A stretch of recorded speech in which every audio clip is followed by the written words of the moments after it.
Yo, yo, yo, what's up, what's up, what's up?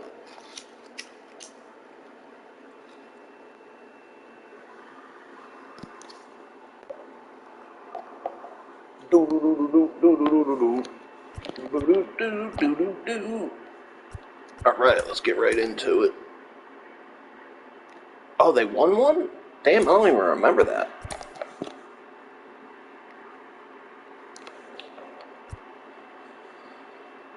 Pedro Martinez.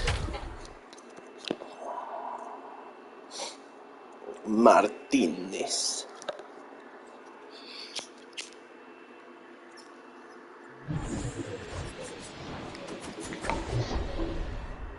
Okay, all set to go. Here's some real power at the plate. Chase Utley Leading off for the the line to number kick the pitch. the second baseman, Chase. Swing and a miss. And we're underway here this afternoon.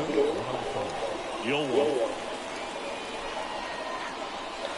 They say you win. How in the fuck did I not check that? Come on, dude. The next offering misses. Now 1-2. And the pitch. That misses the zone. And the count's even at 2. And a swing and a miss. And 1 out now. Fucking prick. So digging in, Willie Mays. And what a two-way player. Not just offensively, but as good a defensive outfielder as there is in the game. In there, and it's 0-1.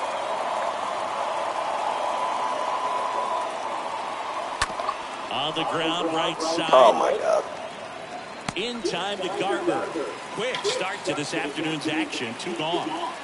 So 2 down now, and here is Babe Ruth.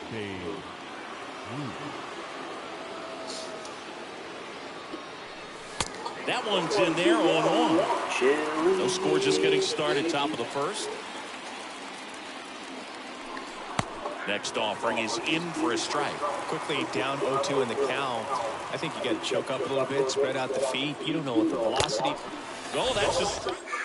We go to the bottom of the first. Here's a speed threat. Jeremy Payne. The pitch. The second baseman. That misses, and it's 1-0. He swings and fouls one off.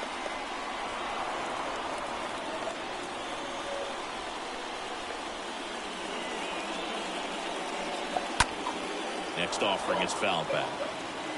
And a pitch. And a ball evens the count. Swings through that, and it's a strikeout. Now 1 away. Here's Joe Adele. The left fielder. First pitch, not close. Swing and a miss. The 1-1 is cut on and missed at a pitch upstairs. And down on strikes. 2 down. Here's Dickerson now. And he swings and misses at the initial offering. Swing and a miss, and 1-0-2 on the radar gun. Here's the 0-2. And a foul ball, he stays alive. The next pitch misses, and that's ball 1. Got it. Strike. Let me go get a drink, dude. We've got a new arm on the mound.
to start the second. Yohan Duran. And this guy can bring it velocity-wise. Like it's just going to be spread throughout, all throughout the house. And first offering is fouled off. You're supposed to fucking. And here it comes. That's No the fuck way. third. I'm not going to get Killebrew cooked. picks it There's up. no way. And a quick out, number one.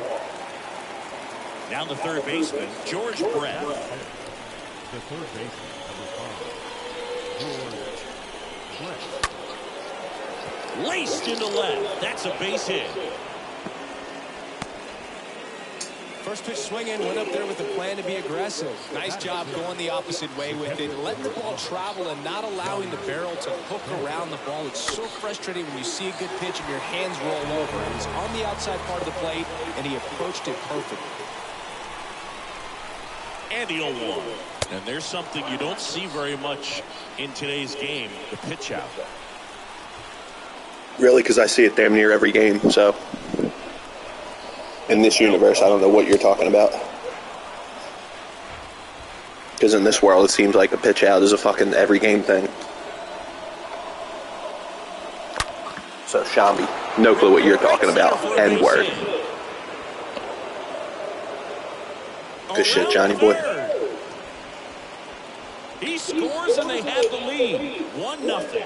Always feels good when you come through and get your team on the board first. Nice job at driving that. This is to go on to the championship series. Hitters, they take so many reps in the If I win this. working on going to the opposite field, and it doesn't always translate into the game, but right there it did. And he did So word.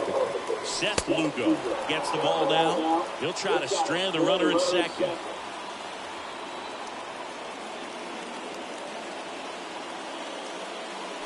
Oh, now this is David. way back there, on its way, gone. A 2-run homer, and they add a couple more. It's 3-0. Here's the left fielder, Al Kaline. This guy with big-time power and an elite defender. Al Kaline. First offering misses badly for ball one.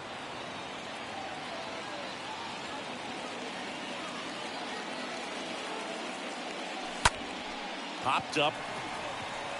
Killebrew under it. And there's 2 away.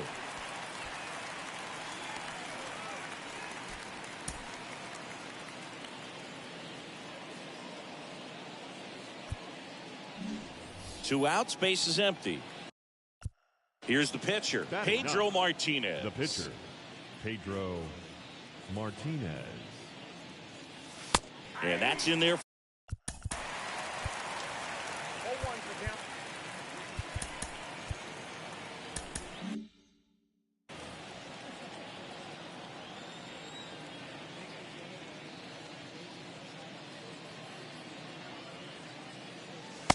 And a big swing and a miss. He finds himself in a tough situation early. Just got to try to simplify it. Take a knock the other way if you can. Next pitch just misses. And that's ball one. Righty delivers. The punch out there.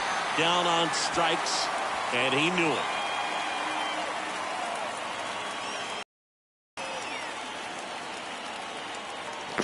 Yeah, he knew it because I was trying to pack my bowl and I was expecting to get struck out. That's why he knew it. Mitch Garver up to hit here.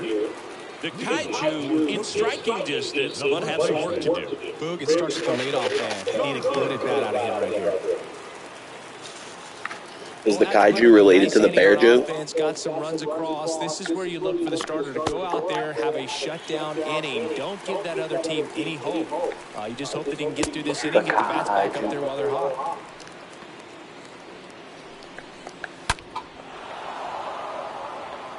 Here's a 1-2.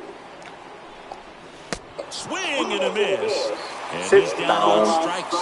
And one away. Austin Meadows now. First pitch, and that's in for a strike. Good. And a swing and a miss.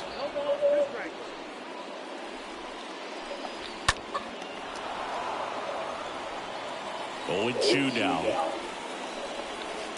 Just off the outside edge. fastball, and he gets out of the way. Next pitch is outside. Swings through that one. It's a strikeout. And there's 2 away. Here's Chris Bryant now. In there, and it's 0-1. Swing and a miss, and that's strike 2. Got him. And that is that. David Price gets the call from the pen. And his job is to collect quick outs and keep his team within striking distance.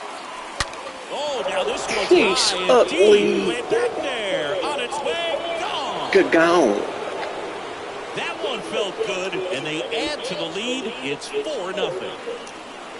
He's got easily one of my favorite, favoriteest, or most favorite. English? He's got one of my most favorite home run animations, hands down. Yo, what's up, dog? Oh, God. Swings and misses, and that is strike 1. The line of the pitch. So, yeah, I had to cut it last time. I didn't expect to have to cut it when I did, but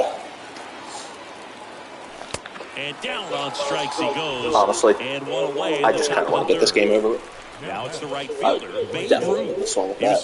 That's the excuse I'm going to fucking go with. Check swing, went around, and it's 0-1. There's the swing and a miss. Kicks and fires. I wish I had my pencil bat. Pitch misses there. I hope they add that again this year. One down, base is empty. Right through there, got him. Hey, I was hitting my bowl, goddammit. 2 outs, base is empty. What's your problem, Price? Shortstop at the plate. Ernie Banks. Don't you have any respect for a man trying to hit his bowl? Man in the sport as well, outstanding on the defensive end. 0-2 as he waves at that one. He's in a great spot right here, ahead in the count. Didn't look like he waved at it to me. It looked like he swung at it. What the hell kind of game you're watching? Count is 1-2. You knucklehead. 2 outs. And that one is lifted in the air. Meadows under it. He's got it. And that is out number 3. Ooh, that was sick. That minor, just subtle look of aggression. Look at this guy's tough guy face. Nobody's buying your tough guy face, Bart. And there's a ball. Except the ump, apparently. Except Punk back there. And there's a strike. Except good old ump falling for it again. Late that time, and it's strike 2. The pitch. That's off the mark. We'll count now. Fouled off again. That doesn't even look like a tough guy face. That looks like the kind of face you make when you go to fart and then it doesn't come out like you thought it would, so you kind of push a little bit. That's that kind of face. So sit down, you bum. Number 7. And now Harmon Killebrew. That one's in there. Killebrew. Next offering misses down and away. The 1-1 is upstairs. 2-1.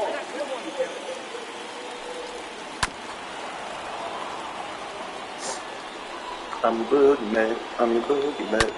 That one the other way, and it's just foul.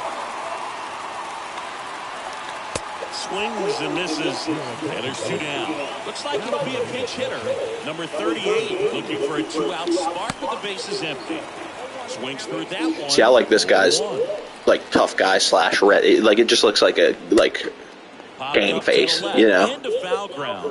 Bart's tough guy face just looked like he was trying too hard. So Singy, as the numbers show, a great performance on the mound in this one. Absolutely, and that really set the tone from the beginning. A fantastic effort. Yep. All right, Word, that's that series. So 3 more games. Hopefully, if everything goes according to plan.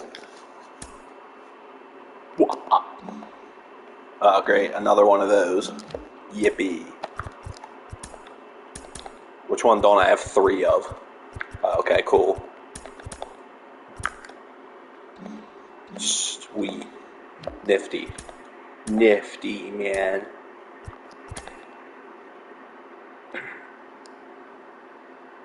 I'm your boogeyman. I'm your boogeyman. Turn me on. Where is it? Yeah, let's go Sandlot. Let's go to the Sandlot. Robin. Robbie Roberts. Oing. I honestly didn't even notice Willie is parallel too. When the hell did that happen? And welcome into the ballpark. Happy to have you with us. Yeah, that probably would have happened after the game. After the game I was in the middle of when I cut the last stream. I bet like he would have went parallel too right after that. All right, ready to get underway. Here's a big power threat. Dansby Swanson. Leading off for New Orleans. Yo, what up, D-Wayne? And away we go this afternoon. Swanson. First pitch, 1 o'clock. I'm your boogeyman. I'm your boogeyman. Turn me on. Oh, dude, I got freaking. And the right-hander Hot deals. point. Nice. And one gone. And here is Julio I play Warzone from Rodriguez time to time. to third. But honestly, when I'm in the mood for Battle Royale, I just go Fortnite. You know, because Well, clearly he was ready to luckily for me, I'm not a. Oh shit! That That was my base. Great. Lucky for me, I'm not a 6th grader, so I don't have to give a shit with my fucking. I don't have to act like I hate Fortnite in front of my friends. You know what I'm saying? So I actually kind of dig it. But Battle Royale isn't Byron Buxton. totally my like cup of tea. So Rodriguez at first, one gone. Johnny got him. Throw. Holla. What a laser from Yeah, Johnny Plunder's Bench. pretty cool on Warzone though. I like Plunder too. I usually just do regular Battle Royale. Battle Royale? Yeah, Battle Royale solo. Stays alive. Oh, you almost hit it into the yard with that fucking dog, dude.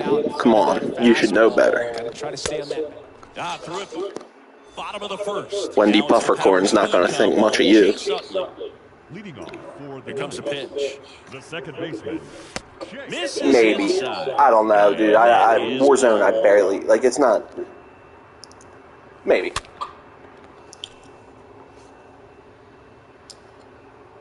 Like, definitely if I, like, get more into it for some reason. And it's off the bag. And that should be extra bases. Around first and hustling for second. All day. And he's there with a double. Man, those are the types of hits where you don't feel any vibration in your hands whatsoever. Such a good feeling. Everyone's trying to elevate the ball in today's game, but if you can hit a ball that hard on the ground, it's going to find some holes. Willie Mays. You know, I always suck with Willie Mays. I sucked with him last year on 21. The pitch. I sucked with the 90 Got the back going too soon. with the 94 overall version this year.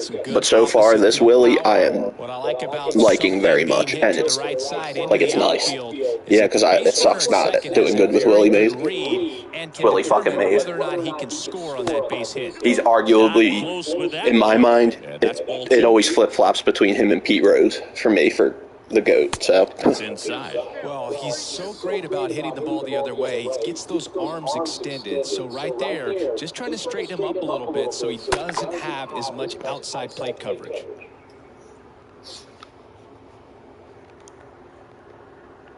come on, Willie.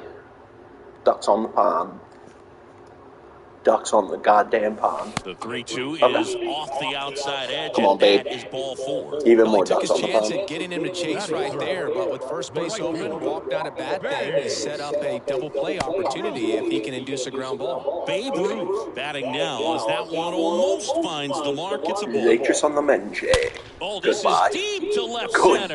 Way back there. On its way. Gone. I like this camera angle so much better. A 3-run homer, and they jump out. I don't even know why front. I switched it. Like, you know, the other day, whatever it was. But this guy is one of the best athletes in the sport. boy, am I glad I did. Pitch misses inside. 1-0. Bang. It can be tough to bounce back. And you know what's funny too? Like, but nobody on, nobody out. You just have to treat it as a fresh inning. like they're calling this retro, Swing and a miss. and I'm like, oh, And okay, it's they're probably talking 1-1. about like from MLB '99 or something. Swings and misses. And then I the see that pitch it's like the off same plate. camera angle as Ernie's the part of show exclusive 15. club, one of just a handful of Like, guys that's to win retro? back-to-back MVP awards. Swing and a miss, struck him out. Because 2015 literally feels like fucking like Now last it's week gonna for be me. George Brett. First pitch doesn't find the zone. Like a week ago. Righty Week to and some the plate. change. Swing pitch. and a miss. And the count even 1-1. Man, that was pretty gross right there. Next Did he say that was pretty close or that was pretty The guy gross? working a little harder in this first frame than he anticipated. Because Shambi, I swear to. Strike 2-2.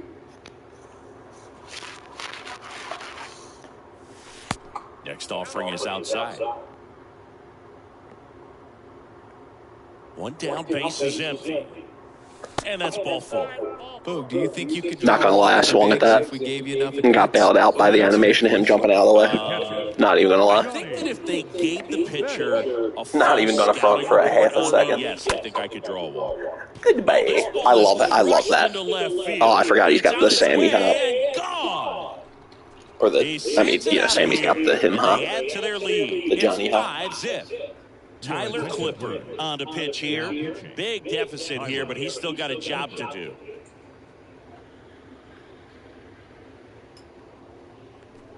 Dude, I must be so dehydrated right now because I keep chugging a drink and I just like I'm getting no The first baseman.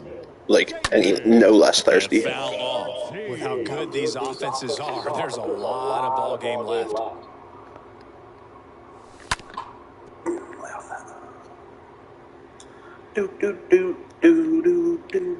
You two. And now 1-2. And a ball and 2 strikes. Turn me on. And he dodges that fastball. Straighten him up a little bit. Right-handed reliever. Straighten you up a bit, Shambi. That one ripped. That's a base hit. So they get a man aboard with a 1-out single. Man at first with 1 gone. Al Kaline digs in now. The human battery. K-Line. On the ground to the left. Cruz. Off balance feed. There's 1. Throw to first. Safe. The human rally killer. And next is the switch hitting pitcher, Robin Roberts. Robin.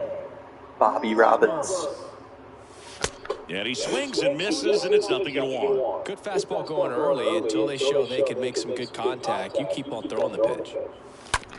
Tap softly third base side. A swinging Alright, bunt good inning, over to boys. Swanson. Good fucking inning. Welcome back. New inning getting started. Good shit, And now two here's innings. speed threat. Outfielder Kirk Wade Gibson. Boggs. Next Oh, offering is down low. Ball 1. 5-run lead after their first at bat. That is huge at this point, but you've got to keep the attitude to keep your foot on the gas. Don't let that team back in this ball Dude. game. Cruise to the finish line. Roberts. Do it with intention. That one fouled off. Robert Robbins.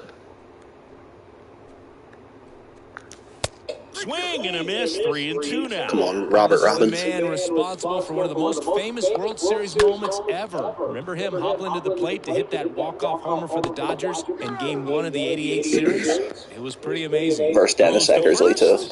They don't mention nothing about that. I feel like a big part of that home run, Cabrera takes a ball Like- here as he stands in now. like 75% of its fame, I feel like is the fact that it was in the World Series, but like in for a strike. the other 25 is because it was against Dennis Eckersley in the World Now Series. 1-2. Like it was against the game's best closer. Swing and a miss. Struck him out. Now 2 away. Like And that here day's is Anthony Rizzo. best closer. Not, Anthony you know, Rizzo. what's the fucking, that era's best closer. Excuse me. That's what I was looking for. Those are the English words I was looking for. And 1 there. You know, the only language I've ever spoken in my entire life. That one misses in the dirt. Count is 2-1. Swings through that.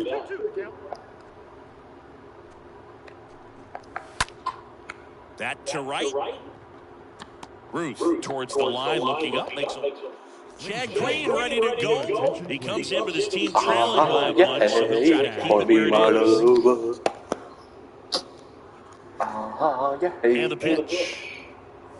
Utley now in the box. Comes This is the one drawback to this camera angle, but it's something I was never like that great at on Diamond Dynasty anyway, and that's checking the swing. Little chopper rolls. Seems like that's one of them things that for some reason is just so bad. Like, because then you go on Road to the Show or something, and then it's like normal. You check swings like normal. You're like, okay, yeah, I barely tapped the button, so of course, why would I have not checked the swing there?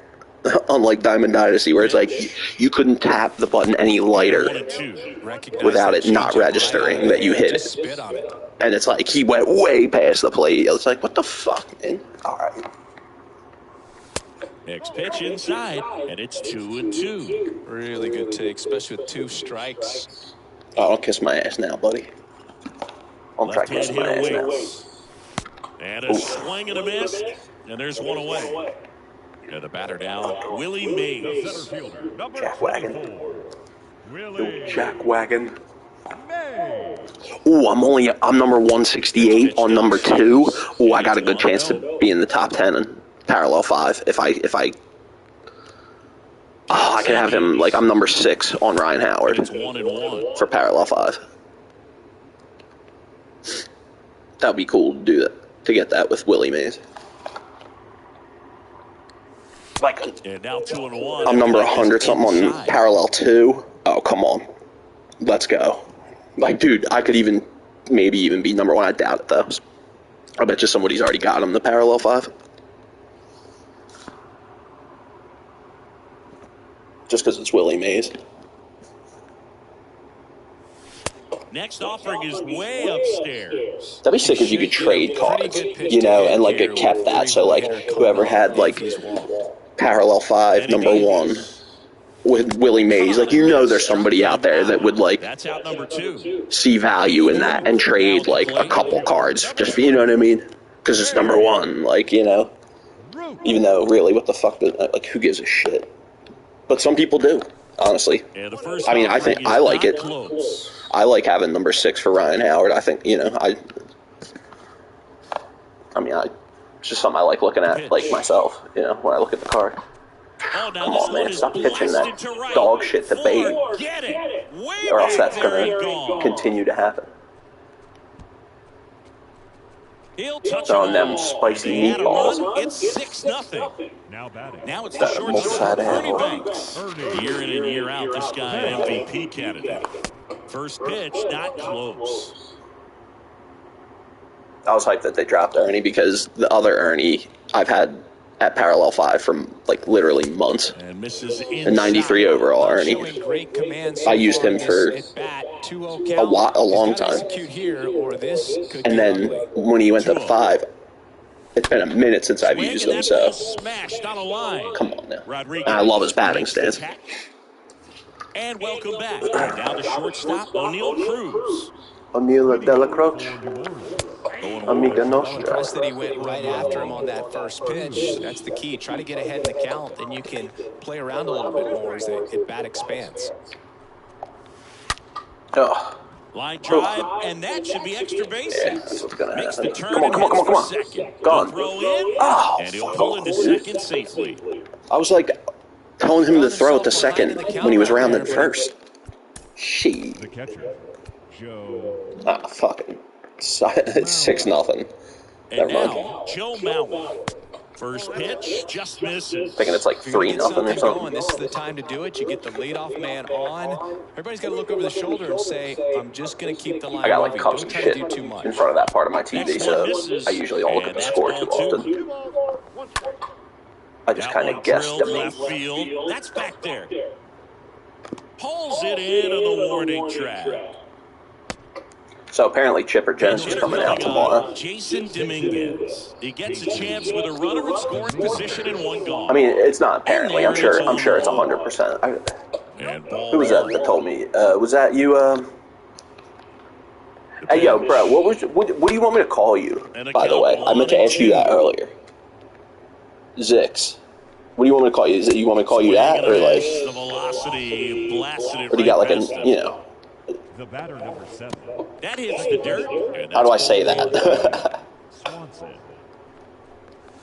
Swing and a miss as he was late that time. Love to see it. Power versus power right there. What? Here's a 1-1. On the ground to short. And that is the ball. All right. Hold on. I know I can spell. I can fucking spell, dog. I can see that. All right, ready? Ready? Is it Ovan? So singy as the numbers show, a great Ovan? performance on the mound. Avon? Absolutely, and that really set the tone. Avone? Okay, cool. Here now is our Very good. See, now I fucking forget what the fuck I said. Ovan? I'm not saying any others. Okay, cool. I don't have one. Honestly, dude. You know, I always, from time to time, motherfucking, what's it called?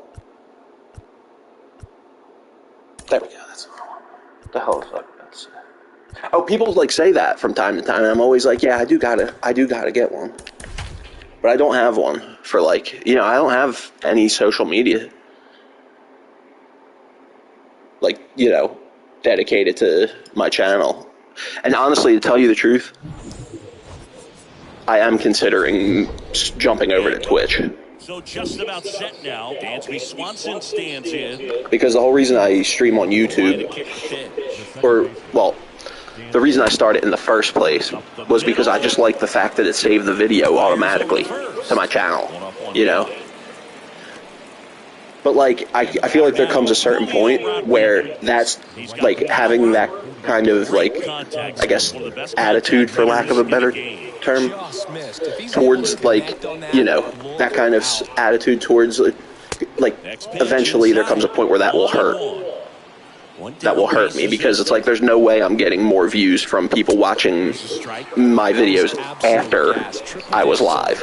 I know people do, like, you know, from time to time and whatnot, and that's great.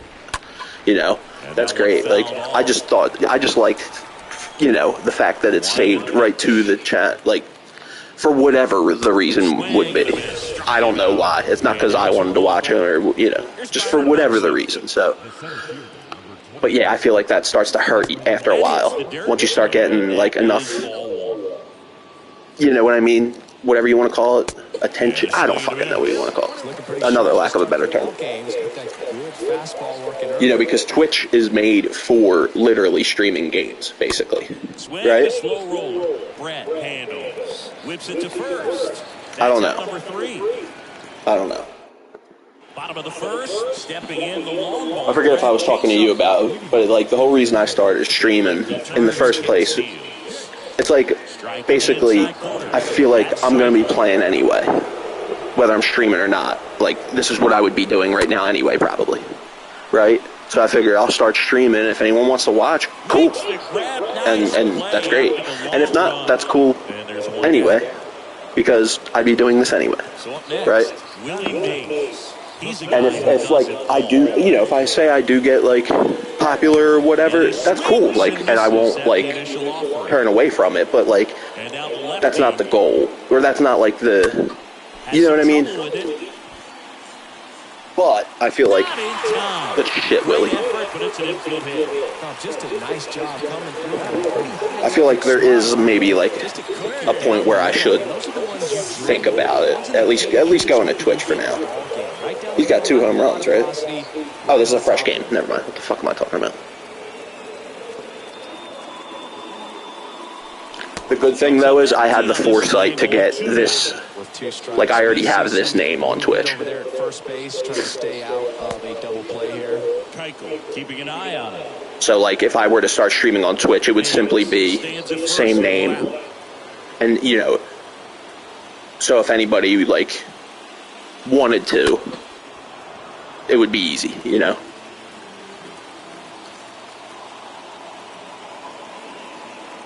Keuchel over to first. And he's back safely. Come on, man, get on with it. I don't know what it is, but I hate stealing against the left-handers. Like, I ain't stealing. I could promise you that, though. And down on Good strikes. pitch. Good pitch. So now it's the 4-hole hitter, Ernie Banks. Let's go, Big Ern. Not shortstop. Ernie Banks. Hang a right, Big Ern. Foul ball.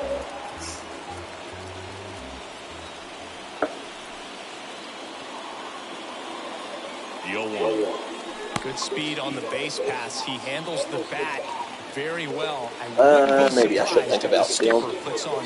There goes Willie. Ball misses. Throw to second. Shit, we'll get it, you know, get in scoring position. So if we get if something sneaks through, we could steal a run. That would be ideal. Up the middle. Nice play. Throw to first, and very nicely done for the out. I was literally about to have just called it. That sons of bitches. That was a nice play. I can't hate. Can't hate. Now here is Kirk Gibson. Newhouser back to work. And the first pitch misses for ball 1. Just off the inside edge. Hey, Unc, are you fucking blind? Oh, God, don't throw that. What are you doing? Newhouser. And here it comes. Newhouser. Foul ball.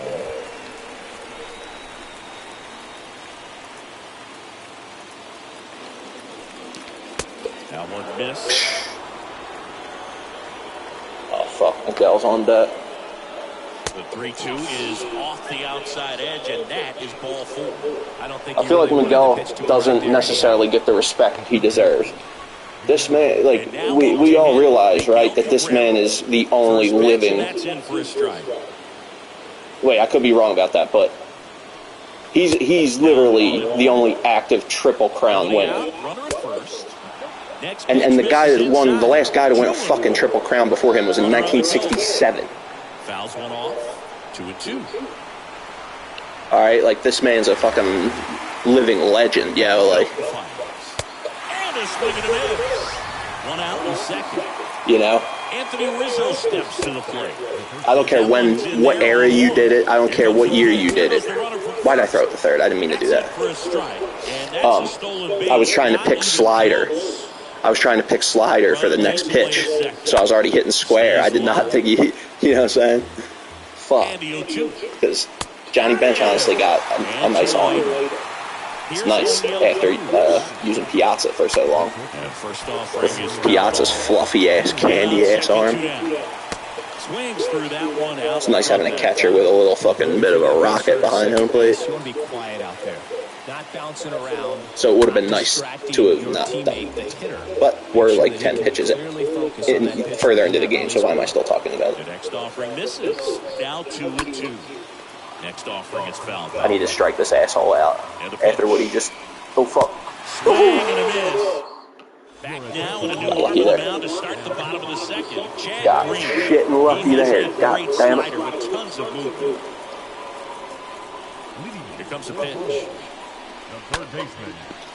My one boy talks, like, was always used to talk about this time where he was like, I forget where the hell he was, or whatever, but he was in like some Pickville, you know, like country bumpkinville, you know, and he saw some dude that had a sign that said, keep your damn ass out of my, like, off my lawn or some shit like that, and he thought that was the funniest goddamn thing. What am I swinging at?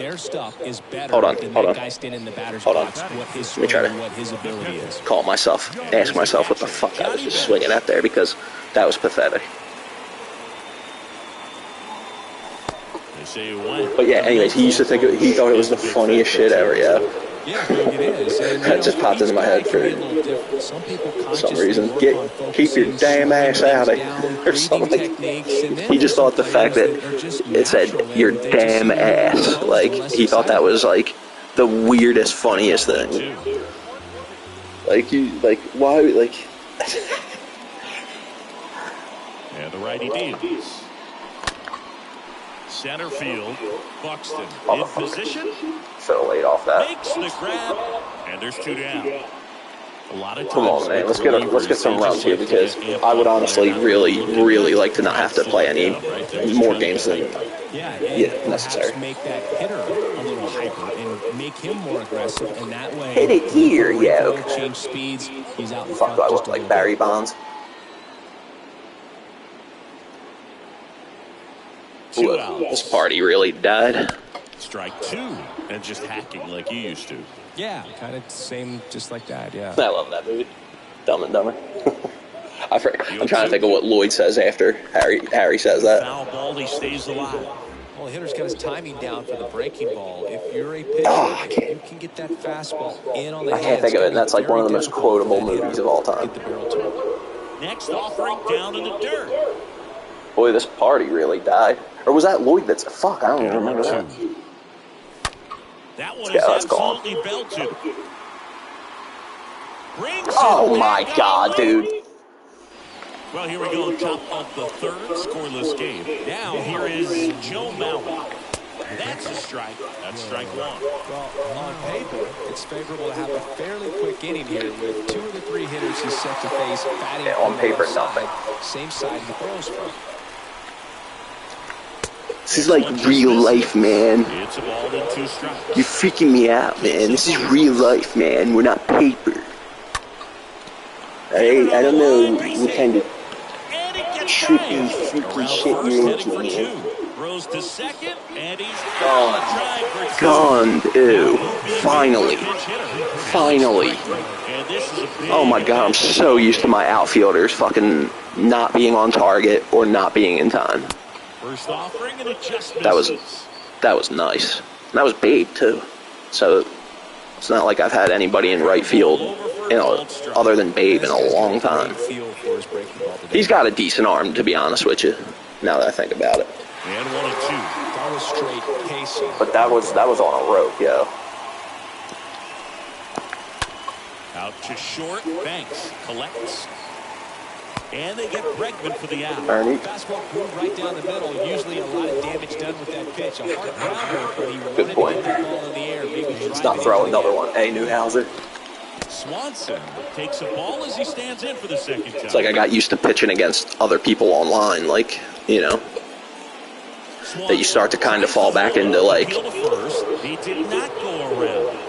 Pitching against the computer and kind of making stupid pitches, but like you're used to getting away with them. Like I've gotten away with at least 4 or 5 pitches that probably would have been like parked if I was playing someone online.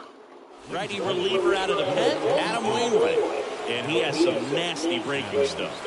They know that he can get a right-hander out. Goodbye. Now this ball is well hit. Oh my god, you gotta be fucking kidding me. Pulls it in on the warning track. What do I gotta do? Whose pockets do I gotta grease around this motherfucker to get a home run? Whose fucking pockets must a guy fucking grease around here? Duke Snyder, he represents the winning run. Foul ball. Oh my god. I honestly was expecting him to go yard right there. And now the 0-1. Once I saw that pitch. Right there. Good die. 1-1 now.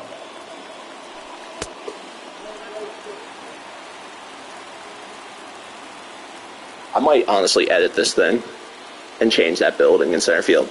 Comes up empty. Like I just know that building is Camden Yards the second I look at it. Right there. He's looking for a ball in, and to attack that pitch, looked like a half-out swing. You know, I'm sure it's like cool for some people who aren't as familiar with Camden Yards. Yeah, but to me, it sticks out like a sore thumb, to be honest with you.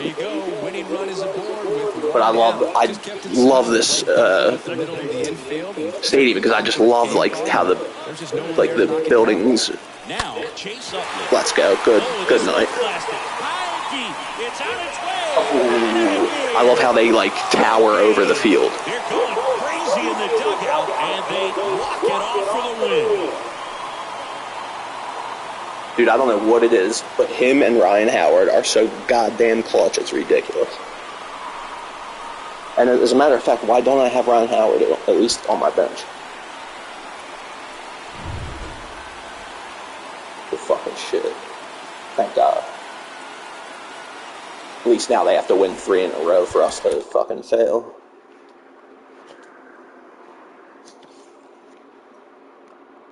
I'm your boogeyman. I'm your boogeyman.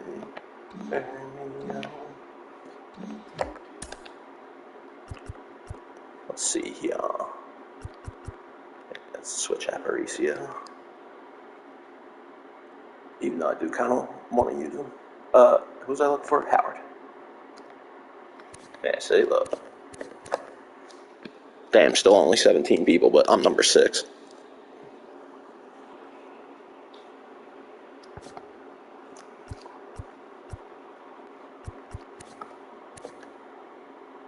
Still a while for Mr. Ortiz. Mr. Ortiz. He's clutch as fuck too, though, to be honest. Man, I'm really being honest tonight. I am being so honest. I just keep saying, to be honest. I'm one honest guy. No. Hey, easy there. Down, boy. Down, boy. Alright. Come on. Wow, easy win. Easy win. That aggravates me. That's just something that never happened on the show 21. I don't know what they did that, like, kind of knocked some of this shit out of whack. To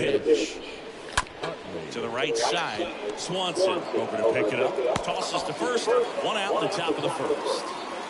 And now it's going to be Willie Mays, a guy who makes it. Like how sometimes when you try to bring this up and it doesn't, that never happened on 21. Or when you bring this up and it's like blank, that never happened. The fact that, like, it be erasing. Left field. Seriously? Damn. Gibson right there to make the grab. But the fact that it be like erasing stats and shit. And here is Babe Ruth. Like, watch, if I get in at bat with Babe Ruth where there's runners in scoring position, number one, it's going to say I only have like 100 at bats, which is ridiculous. Look at his stats. How could I have 100 at bats with runners in scoring position? And I have 400 something RBIs with only 200 something home runs. And then it'll say I have like a 1 point something, which is just impossible. How the fuck can I bat over 1,000? We go to the bottom of the first. Dansby Swanson. The bottom of the first. He's a big, strong guy. The bottom of the first. With one swing.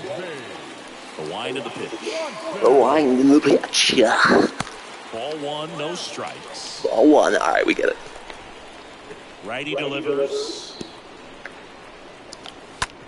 Hard hit left side. Ripken would have made that play. No play. Ripken would have made that play. That's all I'm saying. Well, that may end up being an at-bat we go back to later on when this game is over. Just a cookie down the middle. I mean, those are the ones you Come on, you know I got love for you, dog, but you get in the ball game. Right down the middle, what's up with not a that? lot of velocity, right on top of it. What's up with that?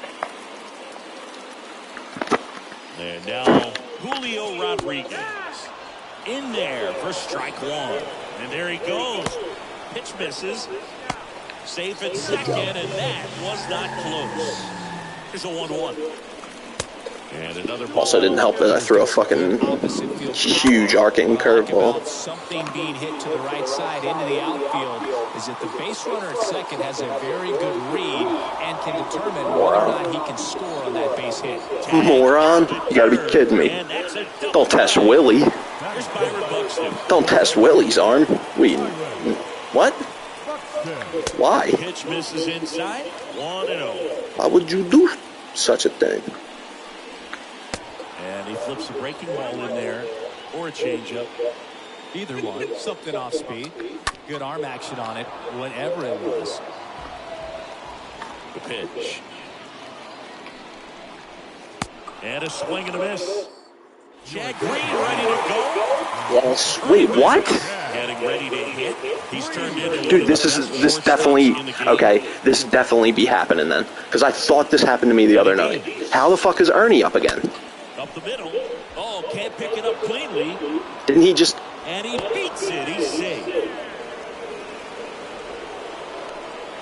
No outs. Runner at first. Next to hit, George Brett. Dude, what did they do to this fucking game, yo?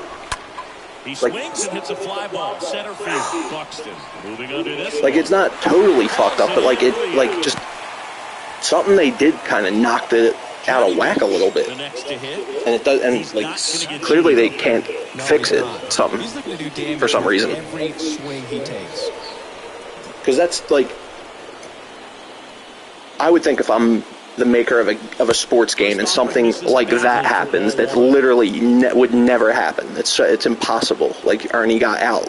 Nobody, you know, it wasn't a base runner that got out. And it's fouled away. Like, so that's a huge, huge fucking discrepancy. Like, so you would think that it would be fixed instantly, but Next offering is fouled back. With 2 strikes. then again, I did only notice it for the first time like the other night, so it might be something that just started happening. Right-hander kick steals. Honestly, Johnny boy, wear that shit, dude. We could use it.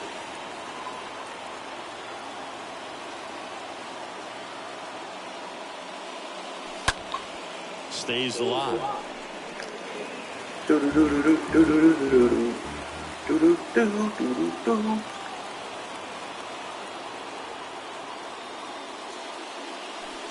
The next pitch misses. Full count, 3-2. Big popsicle on deck. Righty to the plate.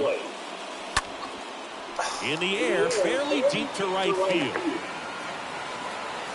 Rodriguez makes the play, and there are 2 down. And here's the first baseman, David Ortiz. The first baseman, number 34, David Ortiz. Bounce to the right side. Gathers and throws to first. Welcome back. Now the left fielder, Kirk Gibson. All right, David Ortiz just grounded out. I doubt it's going to happen again. And a good fastball to start him off. That's strike 1. Whoops. Started to go after it. Now a look down the third. No swing. He held up. Clyde Washington with the call there. Yeah. Yeah, Clyde Washington's fucking blind as a Chop fucking back up the bat. middle. Tosses to first. 1 up, 1 down. And now up to hit. Careful with this guy. He's got a foul. He can untie it with 1 swing. Swings through that one. 0-1. And a there.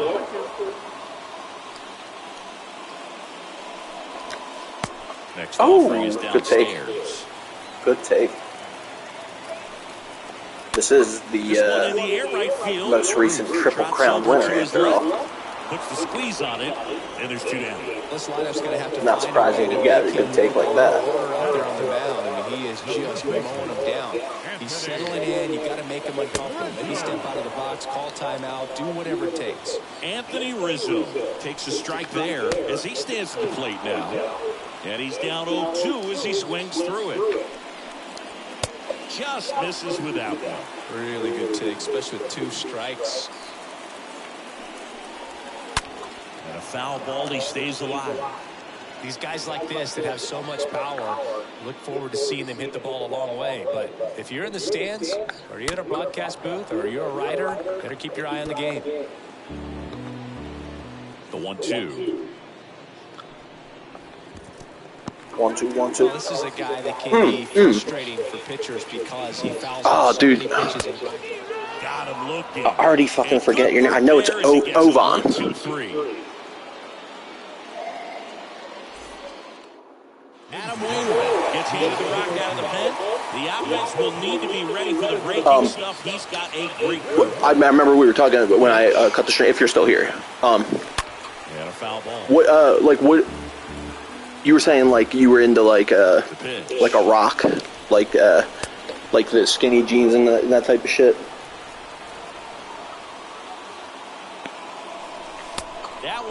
misses. 2 balls and a strike. Just missed. The 3-1. 3-1, and he couldn't come up with it. Oh, okay, all right, cool. I was going to say he might not be here, but is that like something like you're like trying to like pursue professionally? Yeah. Do your thing, dog. Yeah. I always say to people too, like, yo, you got no obligation to me, yo. Don't like, you know, if you roll it, you don't feel like you got to tell me you're rolling out, or like, you know, if you leave, or you're like, you know, you don't owe me an explanation on none of that shit. You know what I mean? So do your thing, bro. No problem.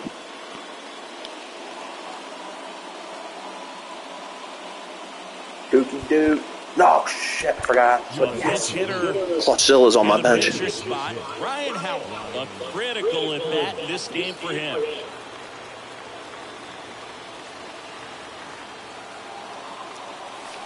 Oh, he swings and misses, motherfucker. You know what? Let me get... always forget to do this. My app open. Get my video open so I can see comments.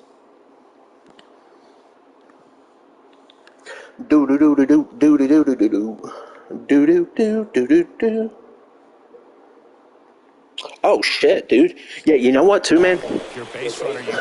Like the thing that you might not realize, maybe you do, but damn, you got the benefit at the age, you know, the age you are, to where. Hold on, let me get this pitch. Ow. Motherfucker, nice pitch. To where like you got time to fail. You know, so like, and the fact you already got that many followers on Instagram, shit, dude, fuck yeah. Like you got time. Basically, what I mean is you got time to like, because anybody that's pursued like a dream in music or like acting or fashion and actually made it is like crazy lucky. But before they made it, it was a pipe dream for them, just like it was for anybody else, right? So let's go. I'll take that. One out. Chill. So basically what I mean is you got time to like pursue like something in fashion or whatever it may be, and then fail at it, which is realistically most likely what would happen. Not because you're not good enough at it, it's just it's a 1 in a million chance. You know what I mean? Even if you're the best in the world at it, whatever it is. But you got time to pursue it and to fail and still be able to like go back to school and like, you know, or like still have a successful, you know what I mean? So like, go for it. They're trying to crowd him with the infield in. Be a big pickoff if he can push a run across.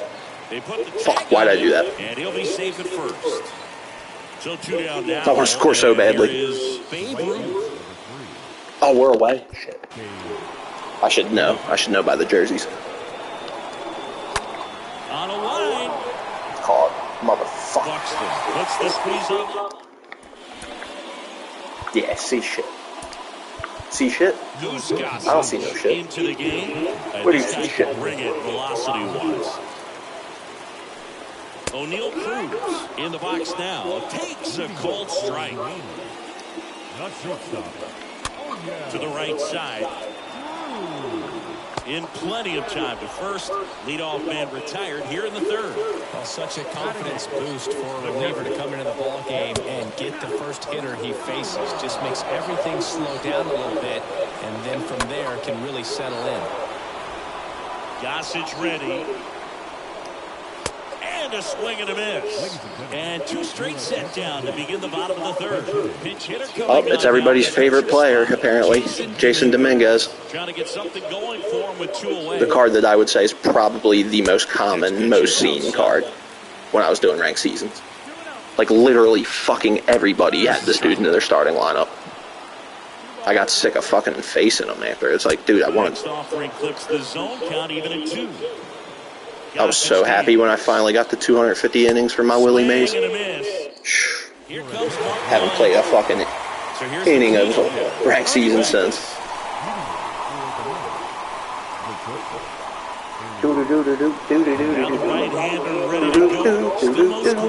Damn it, Tapped Tony. in front of the plate. He should be safe, dude. Come on, man. How much fucking time do you need to get down the first baseline? Stepping in, George Brett. I could have did the worm and got down the first baseline and got the first by then.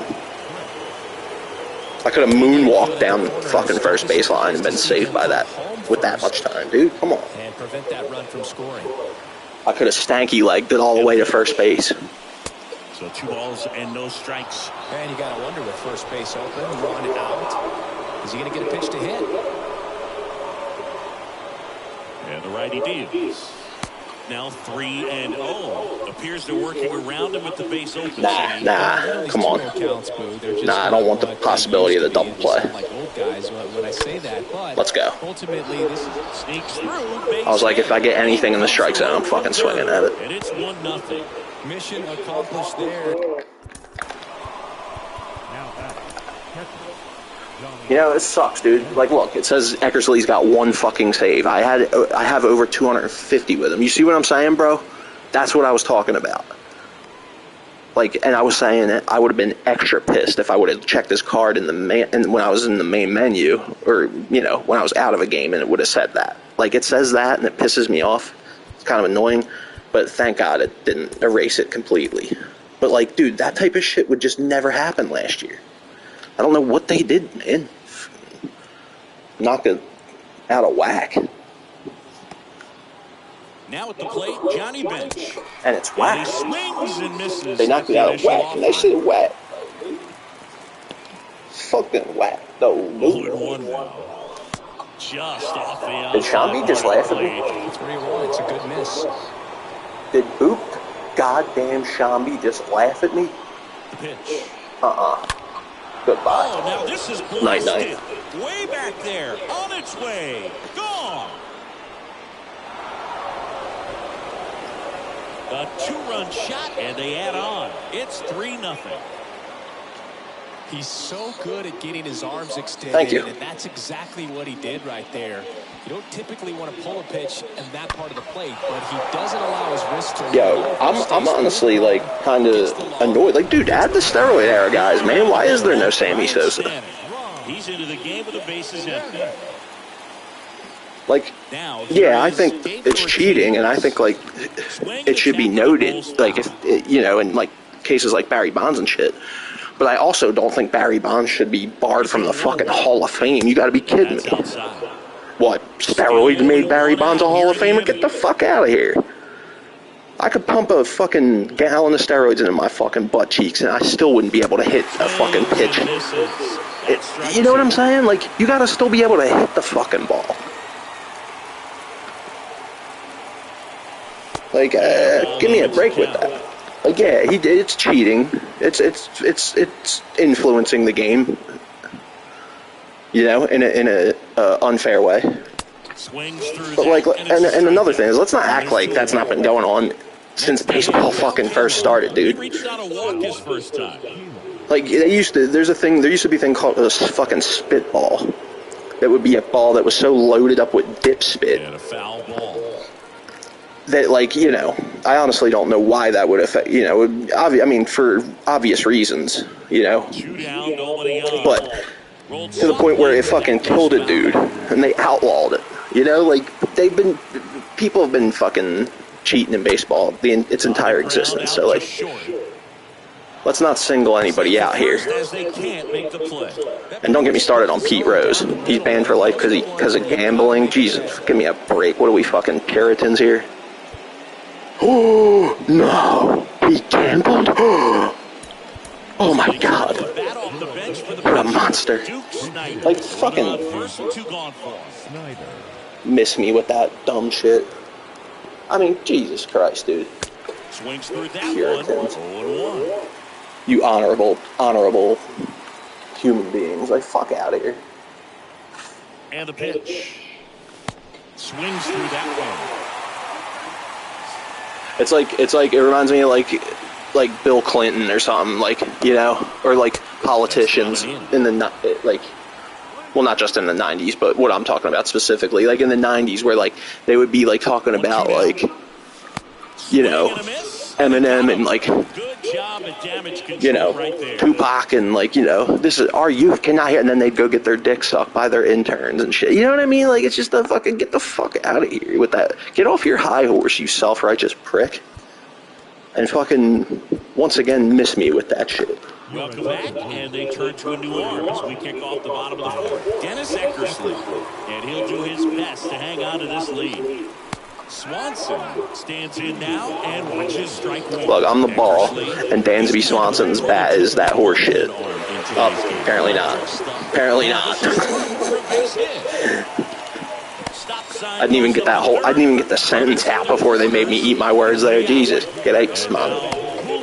Eckersley, I swear to Christ, if you blow this fucking save, dude. Swanson on at first with nobody out. Lifted in the air, out to left. Puts the squeeze on that one. One away. Just pulled off of it a little bit right there. That front shoulder coming open instead of staying closed. Oh shit, it's Byron Buxton. Up the middle, the other way was the authority instead of a fly out to left. Buxton swings through it for strike one. Next offering is in for a strike.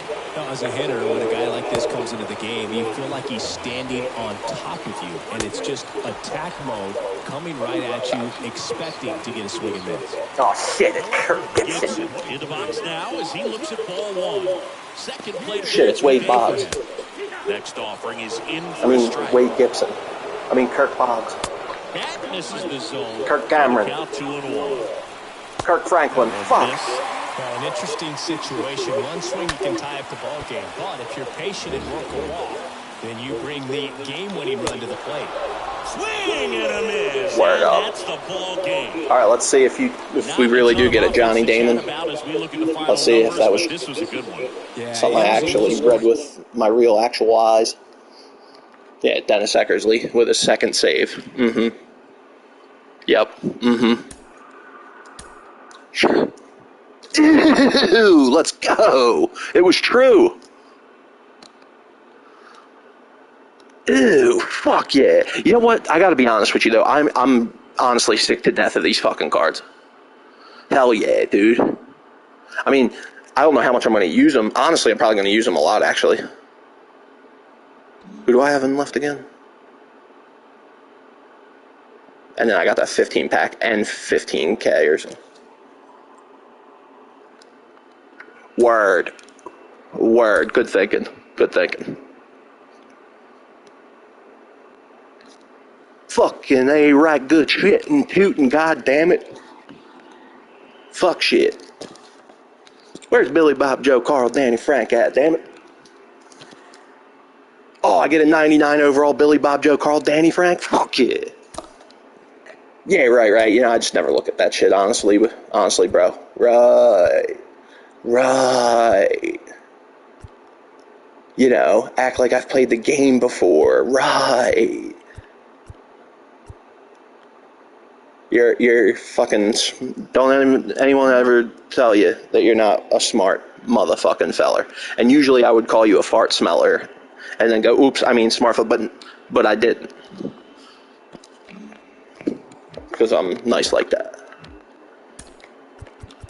Because you my mans and all, you know what I'm saying? Nice. The fuck is that? Alright, let's see how many of these I have now. 20, how many? 21. Alright. Yeah. Alright. Nice though. Wait, what? Hold up. Alright, I'm guessing this has got to be part of a goal too, but God, what? Usually get one, I think, and no headline. Yo, praise the Lord. Oh my God, I'll be back for that. Oh yeah, okay, line. So I am going to use that Johnny Damon probably. I want to keep Piazza in just in case. You know, just so I have someone else that could play catcher. I want to keep Duke Snyder in because he's the fucking Duke of Flatbush, for Christ's sakes. I want to keep Roberto in because, I mean, the dude might as well be Saint goddamn Roberto Clemente. The man died in a fucking plane crash on the way to give relief to earthquake victims. I mean, the dude should be Saint Roberto Clemente, for God's sakes, you know. Yeah, I'll take Howard back out. Even though he's Clutchzilla himself. Clutchzilla himself. Not bad. Not bad, honestly. He looks like fucking Willie Mays, for God's sakes, dude. That's something that pisses me off. Like, we're going to act like Willie Mays doesn't have better power than Austin Riley or fucking whoever the fuck plays today. Give me a break. I guarantee you no player active will hit 600 home runs. And I don't mean Pujols, because Pujols already hit 600 home runs. You know what I'm saying? He's past 600. I mean, nobody. I don't think anybody will get 600. So let's not act like they have better fucking power than Willie Mays, dude. I mean, come on, like. If anybody should have 125 and 125, it should be these two motherfuckers, man. But okay. But wait, there's more. Anyways, what I was about to say is, I'm honestly sick of these cards.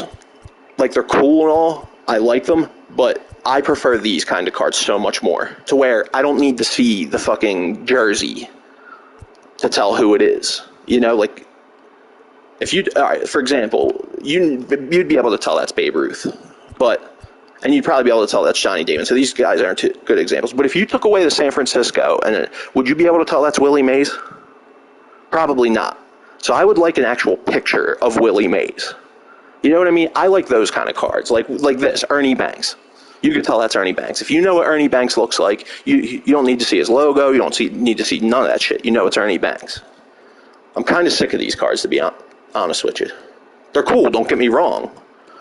You know, I like anime and manga. You know, I'm not a weeb, but like I kind of dig some of that shit, you know?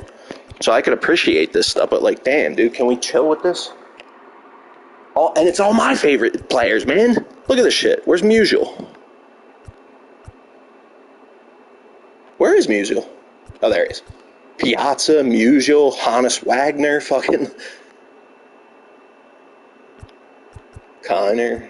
I didn't mean that. Morgan. Oh yeah, Jimmy Fox. I got him the parallel 5 though. So I think I will. Where's my... Yeah, see, I already got this Ernie Banks to 5 ages ago. So when they dropped this one, I was like, cool.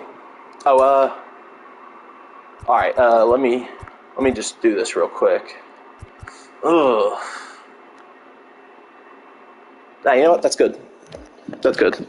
I kind of like having Chase Utley as my leadoff. Alright, let's go. Yeah, that'd be cool if we could pull a Chase 4-pack.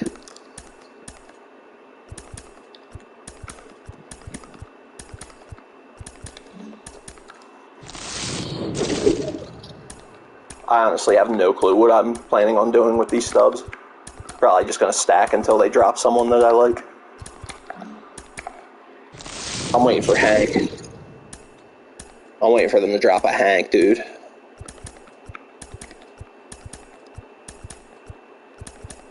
They better not do it like they did Babe Ruth last year. I don't know if anybody played like any of the show 21, but on the show 21 in Diamond Dynasty, they didn't release Babe Ruth until the 10th inning program. They used to do it in innings. I guess they're not doing it that way anymore this year. But basically the 10th inning program, well, you know what it means. If you know baseball, you know what the 10th inning program means. Like, that means Babe Ruth came out like pretty much after the actual baseball season ended. Like, he came out like so late, dude. That's why I was happy they dropped that 97 Babe Ruth really early this year. This is probably just going to be just stubs here. I wouldn't bank on seeing me pull anything. Yo, my man! I fucking love this dude. That if that dude's not a fucking ghetto ass motherfucker, I don't know who is. Love this dude, yo. $20 he's stoned right there. $20. And if I win that $20, I'll go buy us something and I'll roll one up for us both, bro. And we'll ping pong that motherfucker. Because I'm stoned, dude. I fucking love that guy, yep.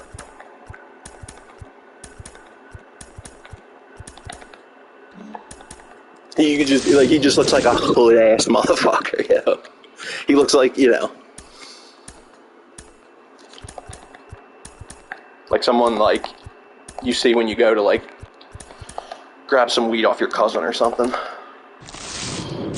Then again, I gotta remember not everybody has a cousin that's a fucking bounty hunter blood, such as myself. So maybe that's not everybody's experience, actually, now that I think about it. Yeah, probably not. But anyways, that's my experience. That's why I fucking love that dude. I'm about to have him in my lineup straight up. Like, that's the homie. Oh, why'd I do that? That is the homie G-Slice right there. Like, look at this milk drinker. Look at this goofy looking milk drinker. Brooks. Yeah, alright, Brooks. You milk drinker. But if I'm being honest, milk is kind of banging. I can't even try to lie to you guys. Like I don't enjoy a tall glass of milk from time to time. Stone Garrett. What is up with this shit, man? What is up with it? Whatever happened to fucking Biff Tannen? Jerry Smith. Joey Frank. Jerry John Bartholomew Douglas Yancey III.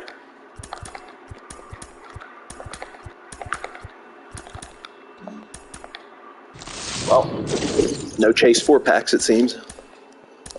I was saying this earlier, but there you go, bro. Thank you to the fucking Atlanta Braves for that 3K.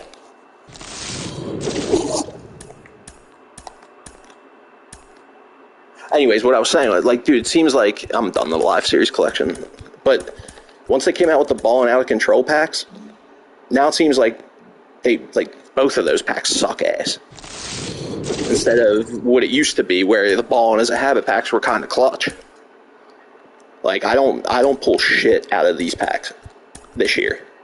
Last year, they were ball and as a habit packs were clutch. Now that they got this ball and out of control, it seems like they now just had word up. Thank you for making me eat my words. Oh, let's go. Is that Tatis? Machado. I forget what color. I'm not really up on it like I am on NBA 2K to know what color it is. What color means what. I don't know, honestly, but I'll take that. Pretty much what I thought it was going to be, just stubs. Or, like, regular stubs. Damn, the Braves and the Phils. Good looking out. Surprise, surprise.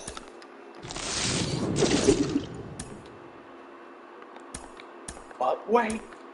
Dish. Hang on to your seats, baby, because this one's a screamer. I'll be back. Come on, man. Come on, man. I was a good person, though. Don't I deserve a good pack? Like, I want to use up all my good karma on MLB The Show. Fuck, I kind of don't know what to do now.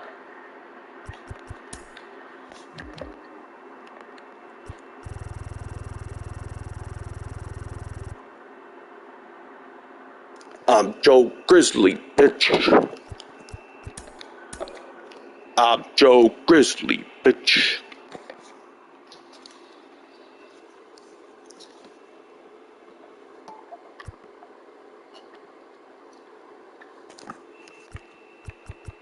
What's Aquarium Ballpark?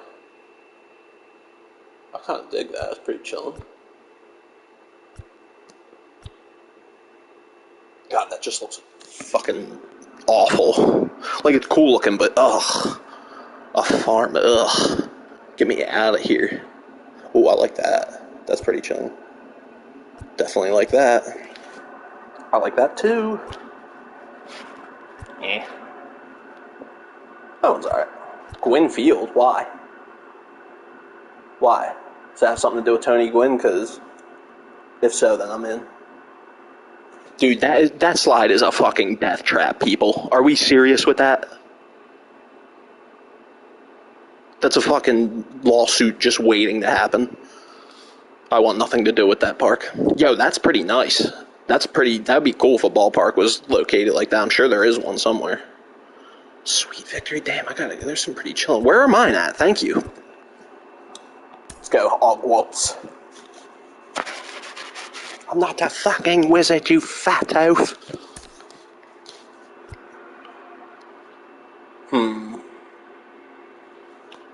Yeah, let's go carry, because I'm pretty close to, what's it called?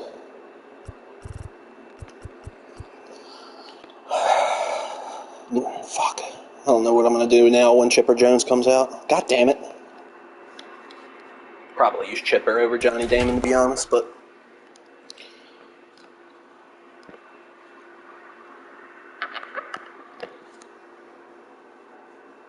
But, I mean, shit, that Johnny Damon did look pretty good. All right, ready to get underway. And now for the Jays, Lourdes All right. Jr. Uh-oh. Underway. It's Tuesday. In the air, right Good side evening. It's Tuesday. Utley pulls that one down, and there's one down. Now Matt Chapman at the plate. When you talk about elite defensive third baseman, this guy is at the top. I got robbed by a sweet old lady on a motorized cart. I didn't even see it coming, man. In there, and it's 0-1. Stud. When you look at players like this, you play that hot corner.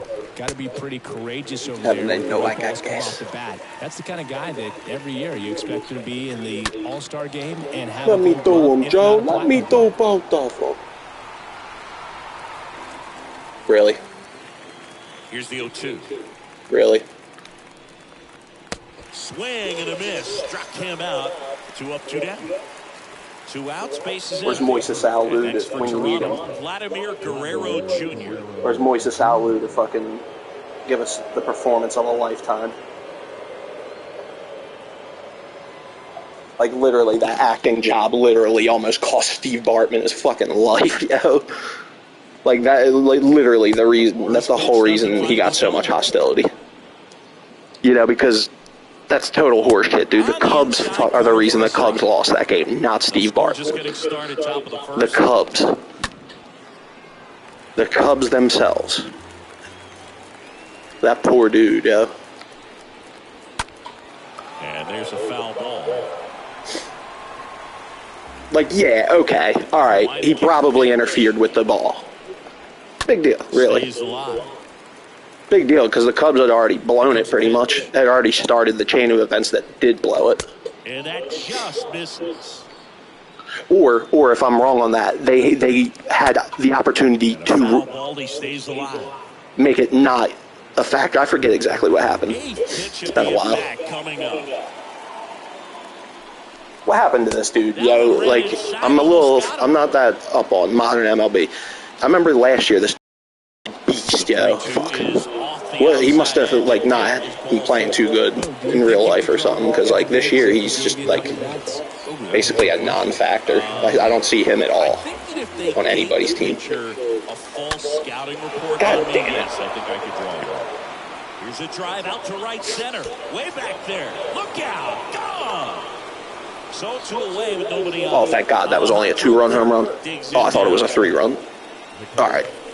Then. Bounce to the left side. Oh, come on. Got time. Get him. And he beats Oh, it. my God, dude. Great Always. And Always there's a surprise. He's fucking safe. Step to the plate. And he swings and misses, and it's 0-1. Just missed. Come on, Kerry. What are you doing, dude? I threw a perfect game with you and a no-hitter the other day. But you know what? It's still early enough. He can settle in. He can get some length if he just cleans up his mechanics a little bit. And the Hey, 3-1. hey, The right-hander gives pipe down up there in the announcer's booth. All right, don't worry about Kerry Wood's fucking mechanics. Maybe there's a reason why you're not out here on the mound, dickweed.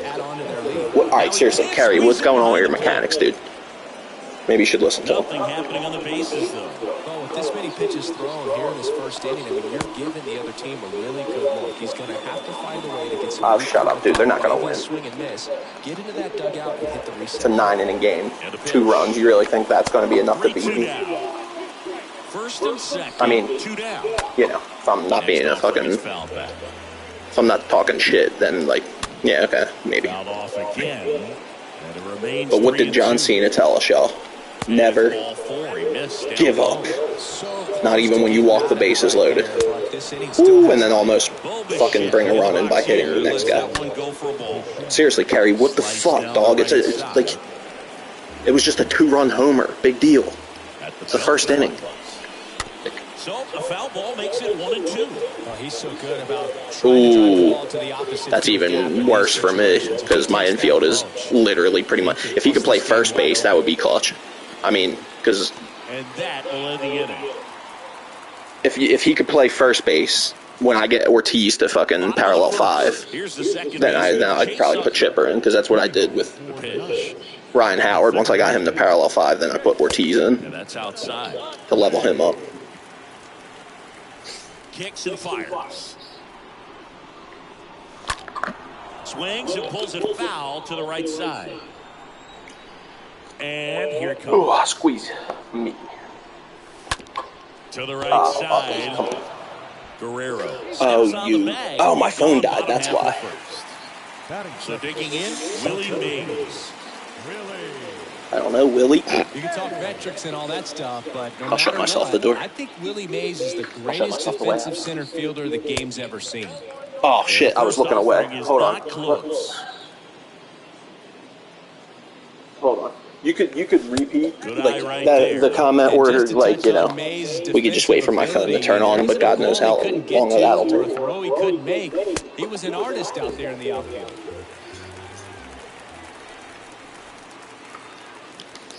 Because my bad, bro, I wasn't looking at the TV. I had my head. Are you kidding me, dude? Oh, come on. Why'd I swing at that?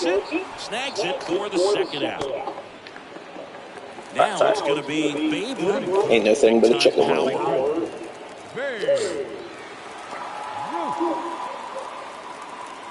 We's in the dungeon having a smoke out with the Mary Jane.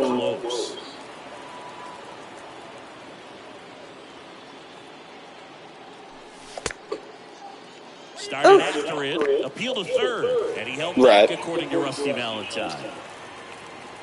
The wide to kick the 2-0.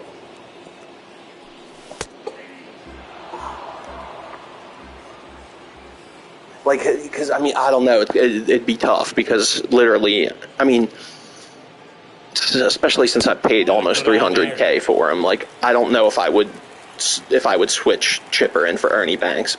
But second and third base, basically, I mean, they're going to have to come out with some fucking fire for me to well, that's a really good take right there. replace Utley or George Brett.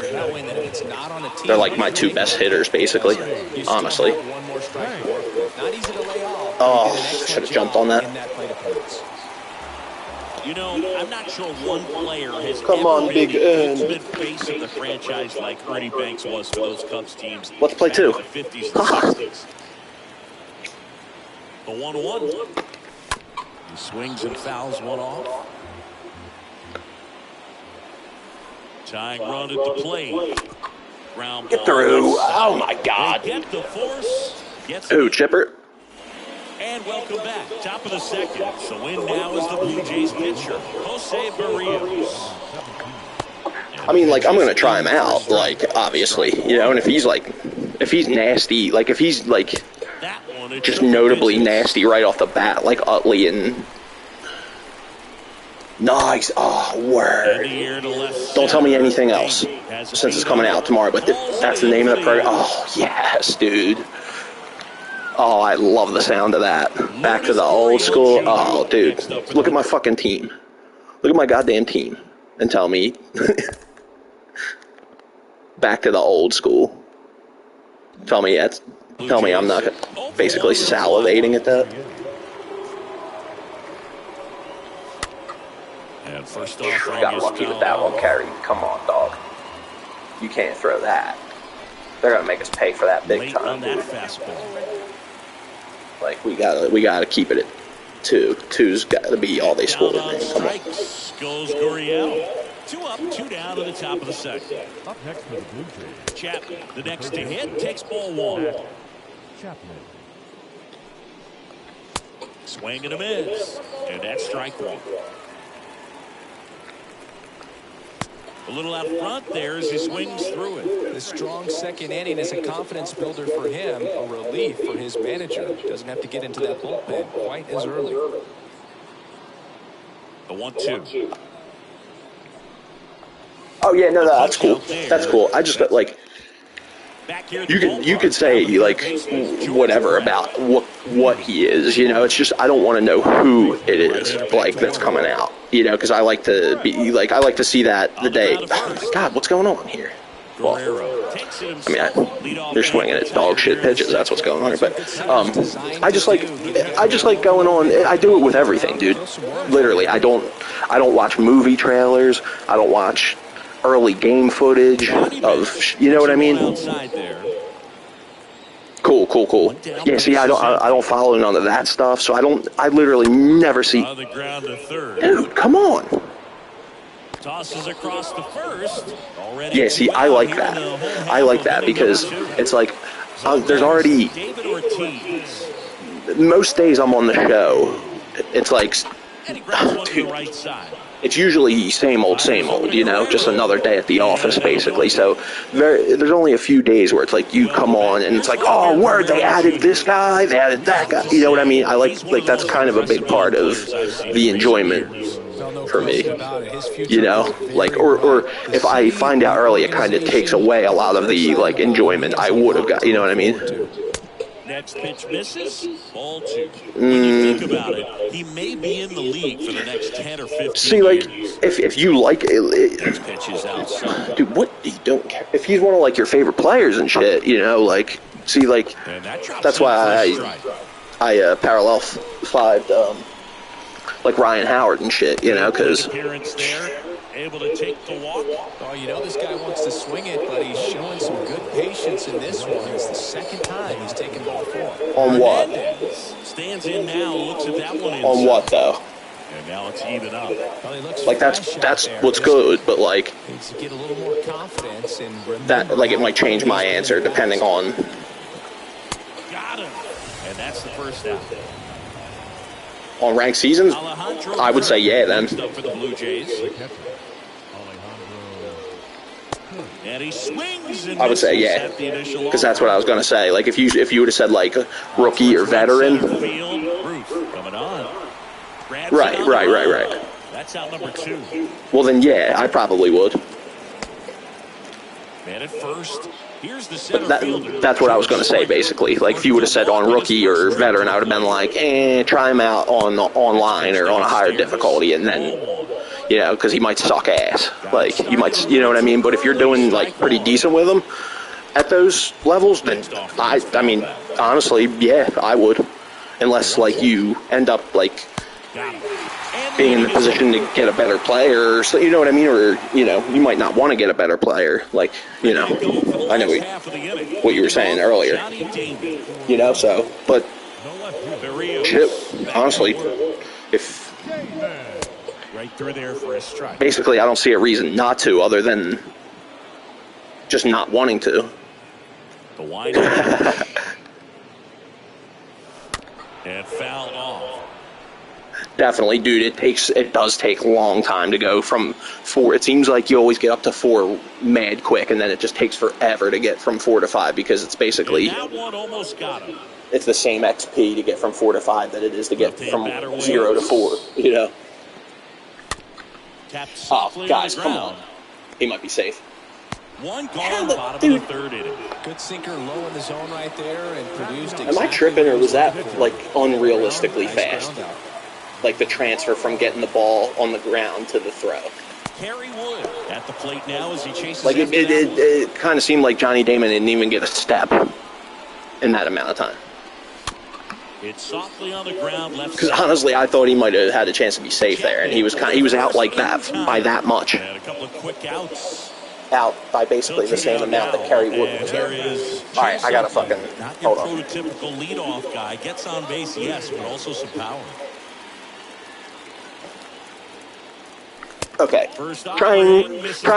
You want to be patient. Trying. Here. Walk if you can. That's it. Got a big That's power it. bat behind you in the on-deck circle with 2 That's it. outs. Sauna sit. Swing.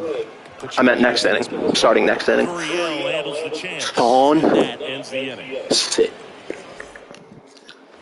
Start of the fourth, and now for the Jays. Sawn. Santiago Espino. And this sit, dog. All right.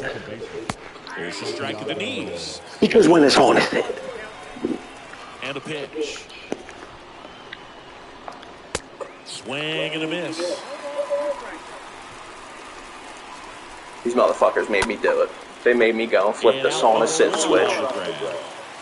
I try my best not to do it. I try not to abuse it. Nice. Not bad. My fucking phone on yet? First pitch just misses. Oh, word it is. Hold on, let me get mine app open so I can see that whole comment. Real proper like.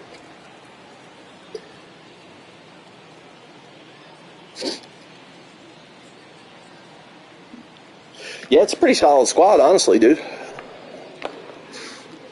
You know, and if you're A swing and a miss, and that's strike one.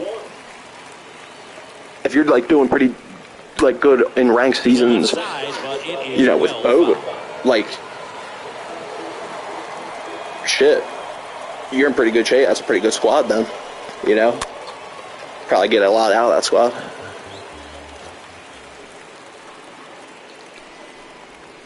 And down on strikes he goes. You should definitely try to grind and get so like, you know, like because your team's not bad at all for sure. At the plate for the second time. Exactly, that's a whole nother area of your squad that I was my brain wasn't even nowhere near the defense, you know. So Swing and a miss, strike one. even more so. We're excited to watch him pitch. This is a little more Yeah. what we're expecting performance. Honestly, Yeah, but great pitchers like dude, this, I'm so you honest, may man. I can't get like one how opportunity I in say one honestly. Can't fucking stop. Like honestly, I want to be honest all the fucking time. Apparently, it's honestly the most honest I've ever been in my entire honest career. See if you can get a stolen base, maybe get around. But anyways, and pick up a run. And the first pitch misses for ball one. do you play with no PCI or do you play with PCI? Because the only difference is just that, like, with no PCI, you just can't see it, but it's still there. Like, you still got to move the left stick and shit. Oh, now this Let's go, Willie. deep to left. Way back there, on its way. Try it without PCI because at first, like, I literally just made the switch. Hold on, let me pause this for a second, too. I literally just made the switch myself, not even like a week ago. Like a week and a half ago, tops, maybe. And I definitely prefer it because, like I said, like, the PCI is still there. When you play with no PCI, when you turn it to no PCI, it's still there. You just don't see it. So, like, you're kind of not focusing on the PCI so much. You know, you're focusing on the pitch and where it's going. And, like, by using no PCI, you're kind of training your hand-eye coordination to just instinctually go to where the ball is instead of trying to move the PCI. You know what I mean? Like, so I feel like playing with no PCI is better for me personally, and maybe you should try it out. But then on top of that, I just switched to this camera angle to retro. Like my hitting view is retro, and for me, dog, holy shit! Like it's pretty much like because I had a real, when I was using the fisheye too, I had a real problem with pulling down too hard. Like I would always, on pitches down the middle, I would always pull all for some fucking reason, and this camera angle basically has seemed to eliminate that completely. For me, I'm all in on this camera angle. I changed it just fucking around yesterday. You see what I mean, dog? And like, you see what I mean? It's still there. Like, because when I was, the way I found out about it is the bull Jace that comes in from time to time. I was playing him, right? And the first game we played, I mercy rolled him, right? And then I beat him again, and then we were playing, and like I was dominating, and then out of nowhere he just starts fucking hitting every fucking pitch I throw, dude. And like we had just played a couple games where I dominated him, shut him down completely. So it was like, dude, what did you just do that like made that happen? And he was telling me now he's playing with no PCI, and what I thought that meant was that I thought that I was like, that's not fair at all, dude. That's bullshit, because I thought what no PCI meant was that now he was just doing timing. Let's go, Ernie. Now he was just doing timing instead of the stick and timing, you know. And like he didn't understand what I was asking for the longest, and then he finally got it because we did some co-op, so we were like, you know, talking a little more. And he finally understood what I meant. He was like, no, it's still there. You just don't see it. But you still have to like move the left stick to it. Like it's the literal only difference is that you just don't see it. And I feel like it's good for me personally, because now I'm not focusing on where I'm putting the PCI. You know what I mean? Like now I'm watching the pitch, which is what you're supposed to do. That's what you do in real baseball. You know, so the more you practice, the more you're training your hand-eye coordinate, like, you know, and then for me also changing to this camera angle, like whatever going from, yeah, dude, I agree 100%. Like you did exactly what I did. I instantly, the second I started trying it, instantly was like, oh, this is better, and I haven't gone back. Sometimes I'll turn the PCI back on when I'm playing ranked seasons and someone is spamming a location that I'm not as good at hitting in, you know? Like if they're spamming like the high and inside corner or something, I like to turn the PCI on so I know where I'm putting it when I'm sitting on that pitch, you know what I mean? But other than that, dude, but whatever like the difference for me that turning the PCI off did, changing to this camera angle did just as much. So like, you should also probably maybe fuck around with that a little bit. But good shit. Good to hear. Good to hear that you pretty much hit a fucking missile the second you tried it out. Because that's basically what happened to me too. And I told these motherfuckers that too. What did I just say? I had to hit the saw and sit switch. I had to. They made me do it. I try not to do it too often, you know. With great power comes great responsibility. But they made me do it, y'all. You saw it. Y'all was here. Alright? It's off. I turned it off, but please don't make me hit the saw and sit switch again. Oh, maybe I didn't turn it off. Hold on, let me check. Oh shit, no. Alright, there we go. Alright. It's off. It's off. And good shit, Johnny. Welcome to the squad. It's 6-2. They thought he could blow a high fastball by him, but he was ready for it. Number 18? I kind of fucks with that. And here is Harry Wood. I love players that have, like, unusual numbers. 34, I feel like that's a very common. If that's unusual, it's one of the most common, you know. But like number 16, number 8. Really hard at times for pitchers. I love, like, on Road to the Show, my number is always 51. But then you have a guy up like this. He can't hurt you. Just throw it down the middle. Or it always used to be 21 because. And that's ball 4. Well, he tried to yeah, it's just, but missed his spot. I like doing 21, 51, or 81. And now, yeah. Chase Utley. Yeah. Definitely. Definitely. I feel that. Yeah, look, you got 31 in your, yeah. Agreed. Honestly, I think that's something I've never thought about before. But now that I think about it, agree 100%. All set for the start of the inning. Now here's the leadoff man for the Blue Jays, Lourdes Gurriel Jr. But I do like the 8s and the 16s and the 4s. And he gets that fastball by him upstairs. But for me personally, yeah. I agree with that, yeah.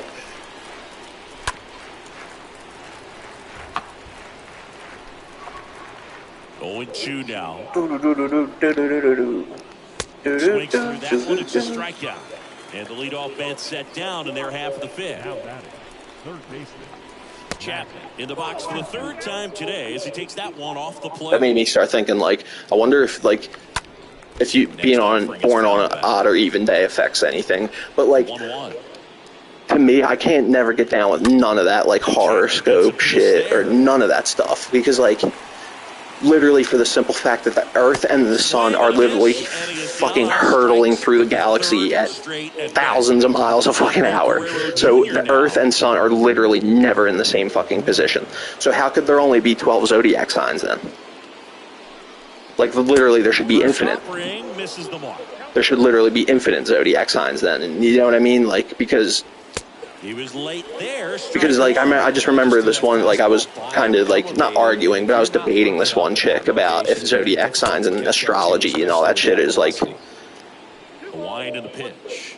like, you know, not total horseshit, Swing and a miss. which I think it is, you know, because not only that, but there's also the fact that, like, you know, like, whatever they say your zodiac sign is wrong, because when that was all made up, 2-2 now. like, since then, what? Right through there. Got it. It is what? Yusei Kikuchi takes over on the mound.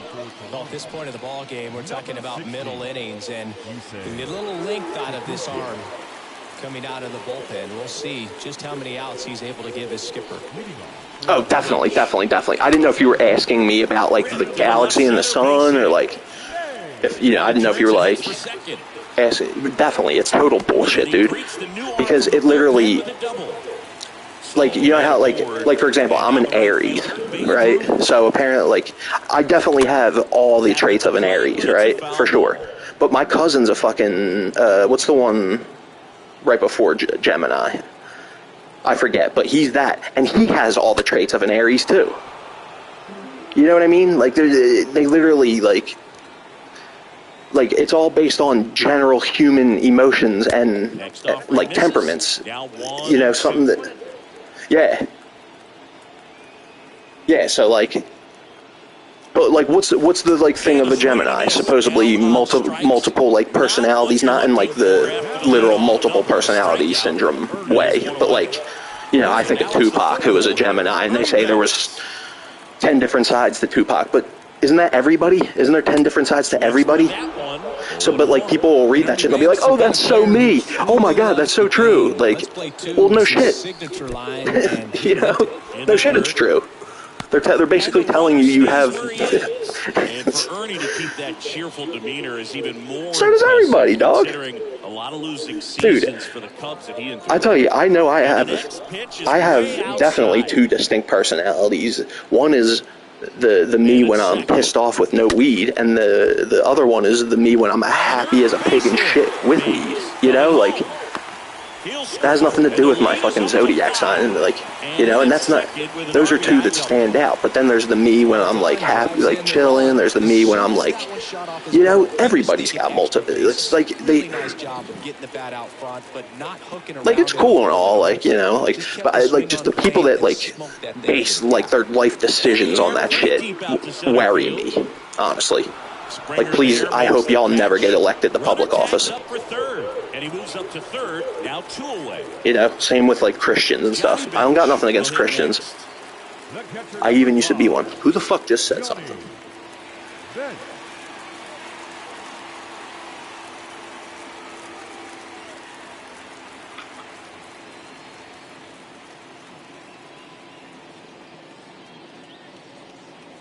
That was weird. Exactly. That's exactly what I was thinking. I think if you ask most baseball fans, their vote for greatest catcher of all time. That's what I actually meant. Right here, Johnny Bench. I seriously, dude, like, swing and a miss as he was late. It's like, Bench isn't the greatest of all time. I know women, like, think, like, emotionally and stuff, and I don't mean that in like a belittling sexist way. I mean that in a realist, hundreds of thousands of years of human evolution way. You know what I'm saying? Like, all this stuff that people are starting to say is just like, oh, that's sexist. No, it's just hundreds of thousands of years of human evolution. That's the reason why dudes want to stick their dick in every fucking chick they see. Because that's how we've survived. For hundreds of thousands of years, there was no such thing as fucking monogamy. Are you kidding me? You know what it used to be? Like, women used to literally not know who the fuck the father of their baby was. And not because he was gone, but because they literally fucked every fucking guy in the compound, in the community, or in the commune, or whatever the fuck it was back then. They literally fucked every dude in the tribe. So any of the guys could have been any of their kids' sons. So it was basically looked at as everybody is their dad. Every guy here is my son's dad. I don't know who it is. You know, that's how humans used to be. And that's why dudes are hardwired to want to fucking spread their seed everywhere, you know, because that's literally our instincts. Like, that's how we.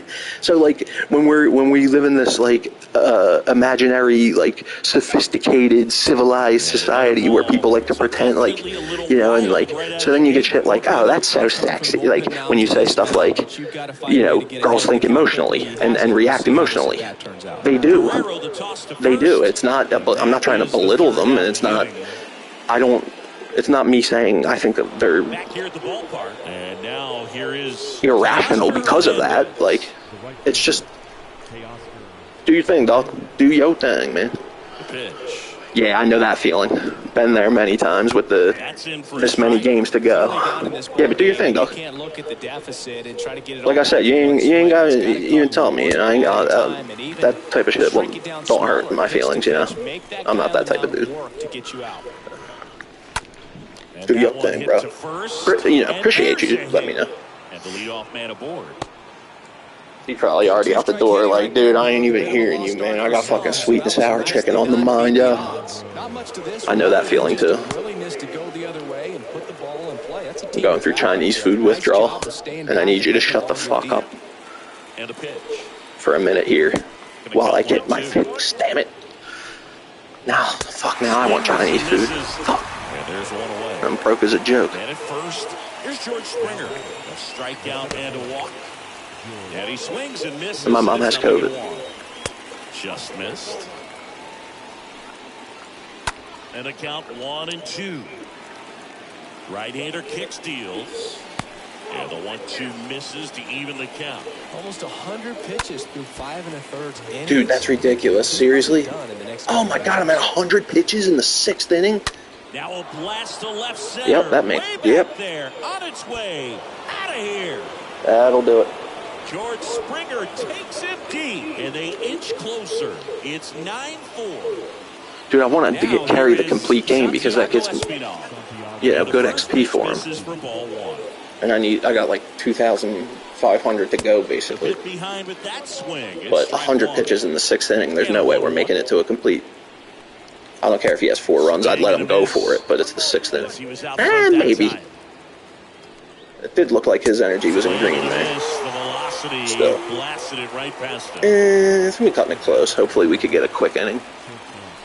Once or twice. That doesn't seem to happen to me, though. Where it's like 3 pitch inning. Swing and a miss. And it's a ball and a strike. The pitch. Fouled off. He was late. The wind of the pitch. Swing and a miss, and he struck him out. Welcome back, bottom of the 6th. Here's the speed threat, Johnny David. Why is my logo not there? Damn, that was quick. Inside, just missed. What, you live right around the corner? And the righty deals. Check swing. He held up. 2 balls, no strikes. And he deals. What, you live in the city? And he swings and lifts one to deep center field. That one back there. Pulls it in on the warning track. No, you live right around the fucking. You live right up the steps. Yeah, what do you do when you reheat? Well, first of all, what kind of rice do you usually get? Do you get white rice? Honestly, I don't think that would matter, really. But how do you reheat your rice? What do you do? To like. Right-handed reliever. because I get white rice, right? And the way, like, when I go to reheat it, it'll be, like, hard and shit. So what I do is just, like, drip some water over it and then mix it up, and it does the trick. And then another thing I'll do is I'll sprinkle a little salt over it. Swing and a Banging. pop-up. Foul territory for the catcher. He's got it. 2 away. I hate shit out of the microwave, man. Yeah, no doubt, no doubt. So digging in, Chase Utley. I'm weird with that shit, though, man. Like if I bite into something that's supposed to be, there we go.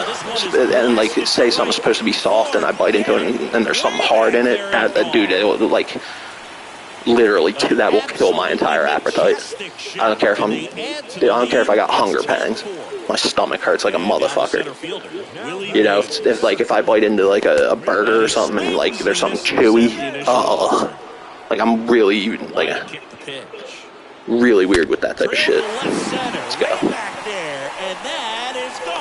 Yeah, dude. Oh, man.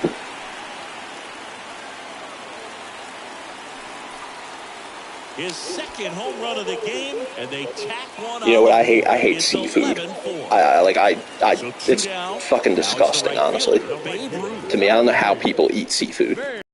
Even like fish sticks. Or fish sticks. I don't like either fish sticks or fish sticks. That's ripped. Base hit. And it kicks off the base of the wall. Or crab or lobster. Ugh. It's a double. Oh, dude, it's like. I'm sure he feels really good about that one. Loud contact leads to the double. Like, it's not even that I'm, like, being picky with it. It would literally kill my appetite. Like, it's not that, like, it's not something, like, that I, like, don't, like, you know, it's not disgusting, but I just don't want to eat. Like, no, that shit, seafood will kill my appetite. And its tracks. You people are weirdos, man. Back now, top 7, and they'll go with a pinch hitter. Like, dude, I saw a video of a Japanese girl eating a live octopus. Not only was that fucking disgusting, but it was just cruel. Because if you know shit about octopuses, they're almost, like, they're probably one of the things closest to us in intelligence. You know, like, isn't there a show? My friend was telling me about a show where, there was a dude eating an octopus or something, and he's, like, telepathic, so he could, like, and he's like, he's praying. Oh, he's praying. So what was that? But, like, exactly, dude. He probably was praying. Like, but she was eating it a lot, like, live. Oh, dude, I'm literally getting, ugh. Here's Gurriel. Up next for the Blue Jays. Ugh. I'm like torturing myself right now talking about seafood. That's a base hit. So a man aboard now with 1 away. I should have tried to get that. No waiting around right there. I should have tried to shoestring that, because if anybody's going to make a shoestring catch, it better be Willie fucking Mays. Everything, really good balance, nice extension, and he met it out front. Yeah, word, dog. Squirts away a little word. bit. No advance. Good job behind the dish. 2-0. Gurriel leads off first with 1 away. Oh, yeah, like, oh, dude, sushi? Oh, my God, dude. You really couldn't even, well, depends how much, but I was going to say, you couldn't even pay me to eat that shit. But you name a number, and it sounds good to me. Foul back our way, and that's out of play. Bon appetit, because I'm going to fucking, I'm going to not breathe out of my nose and fucking just shove it down. You know? I'm going to not breathe out of my nose so I could not taste as much as possible. Next offering is foul. And I'm just going to, and a swing and a miss. Because, shit, you name a number. I'm not going to be that ridiculous with it. Ugh. And a pitch. And first offering is fouled off. Ooh. Sit down. And the pitch is outside, ball 1.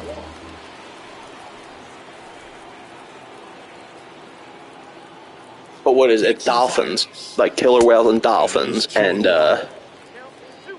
what's the other thing? It's not dogs that are closest to us in intelligence. It's not any ape. It's not any other ape. That's why it's weird. Like, humans are are we not an anomaly? An anomaly on this planet? It wasn't an intentional walk, but he wasn't exactly. But then again, honestly, we're not, to tell you the truth, because apparently killer whales and dolphins are pretty much just as smart as us.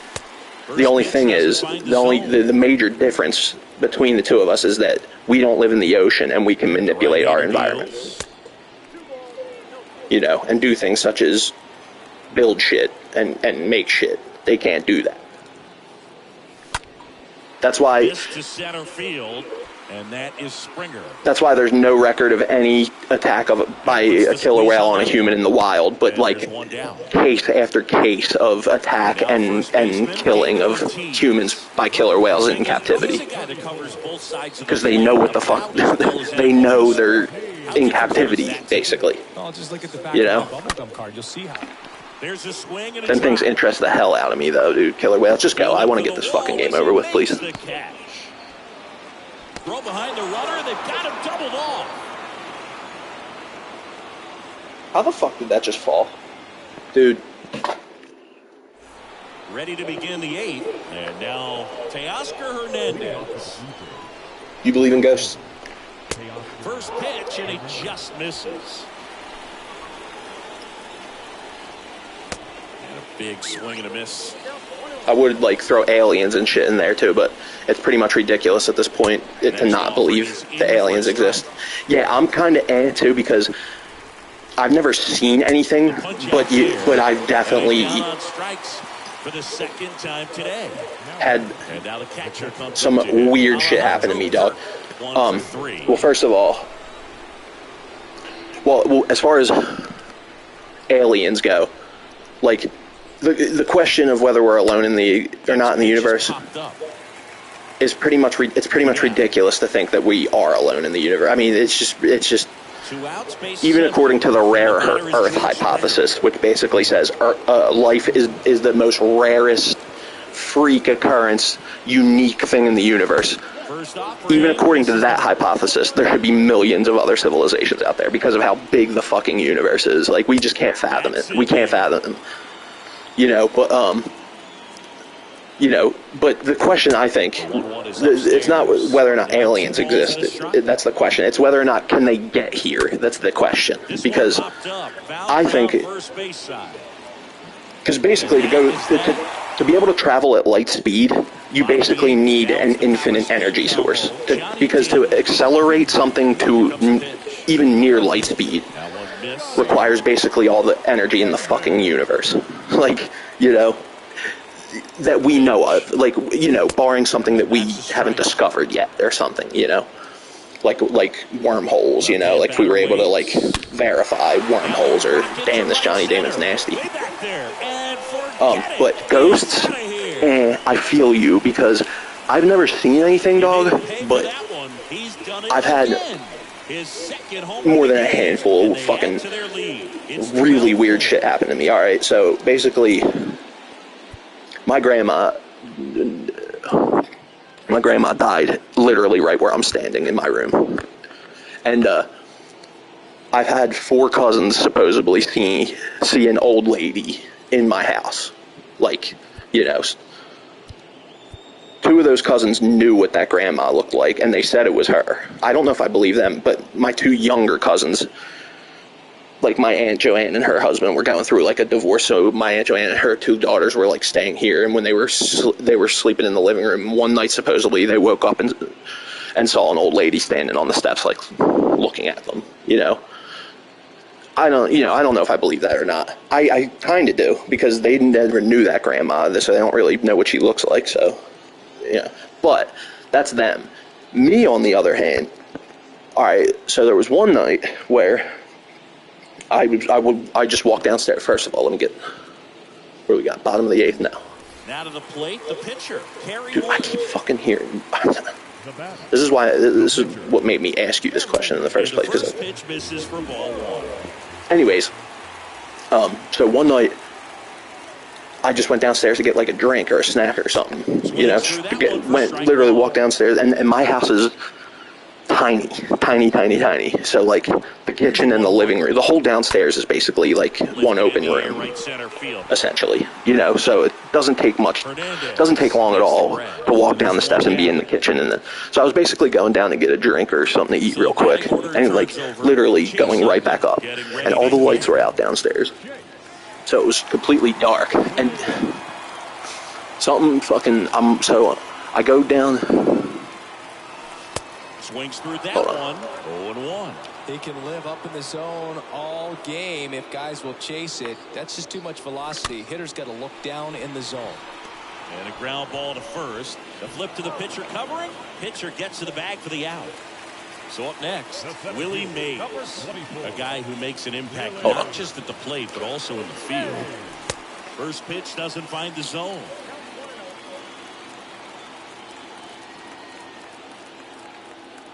Righty delivers, and that one fouled off.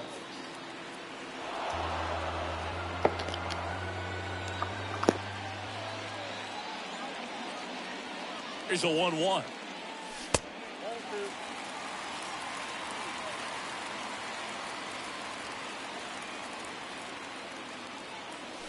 Swings and crushes one. Right field, way back, and gone.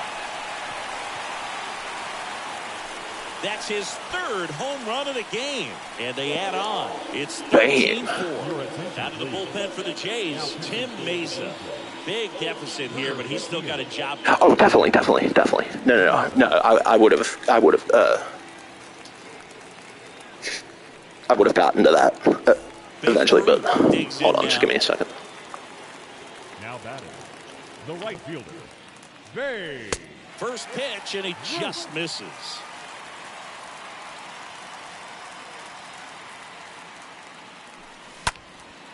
That one hammered left field. Way back there. Get out. Let's go, babe. And gone. And they thought them fucking 2 first-inning runs were going to be enough. It's 14-4 at the plate. All right, so anyways, back to what I was saying. So I go downstairs to get a drink or a snack, and then like all the lights are on. Dude, so I walk downstairs through my living room into my kitchen, and I'm on my way back out of the kitchen, on my way to the steps to go back upstairs, and I'm right at the part where it's like the split between the living room and the kitchen, and something comes from my right side, and literally in my ear comes up, and it either, I forget what it said, but it either said yo or hey or something, to the point where I literally felt its breath on my ear, as if it was literally, whatever it was, literally came up right into my ear and like whispered.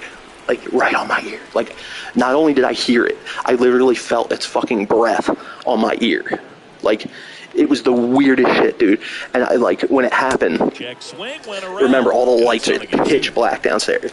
And, like, yo, what's up, Brandon? So, but when it happened, I didn't react whatsoever on the outside. Like, because I was like, I ain't gonna give whatever that was the satisfaction to see that, but inside I was like, fuck that shit. And I was like,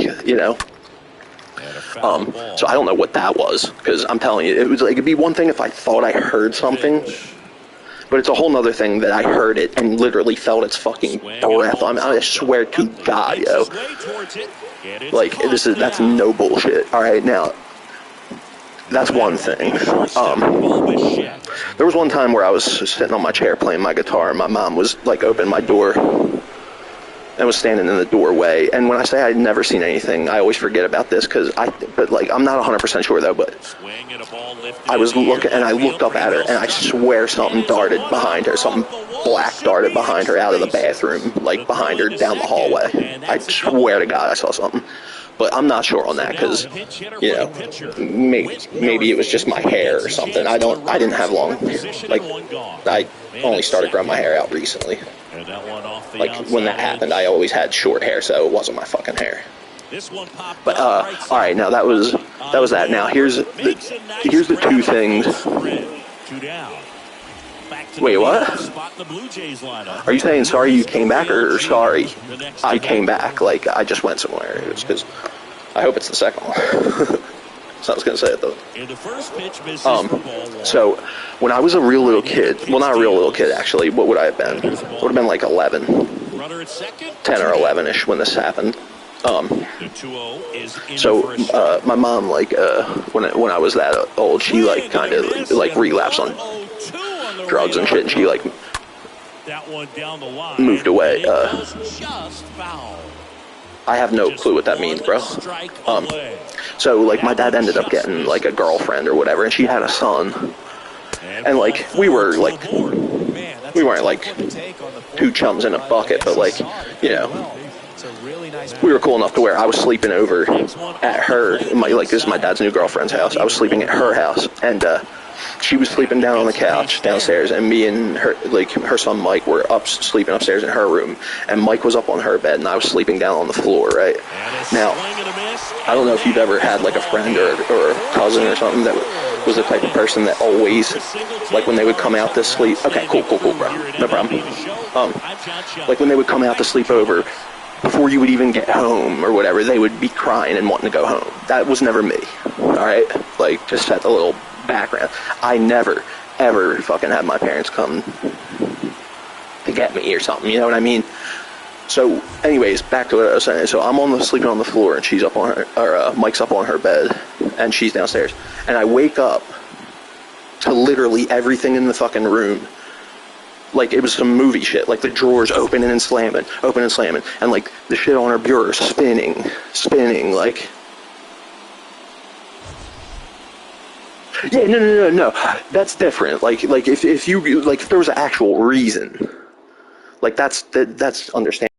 About just for no reason, just because other than the fact that, like, they missed their mom or, like, they wanted to go home. Like, you know, I was just saying that wasn't me. Like, so I was never, so, you know, I'm basically saying that to set up later in the story of what happened, you know what I mean?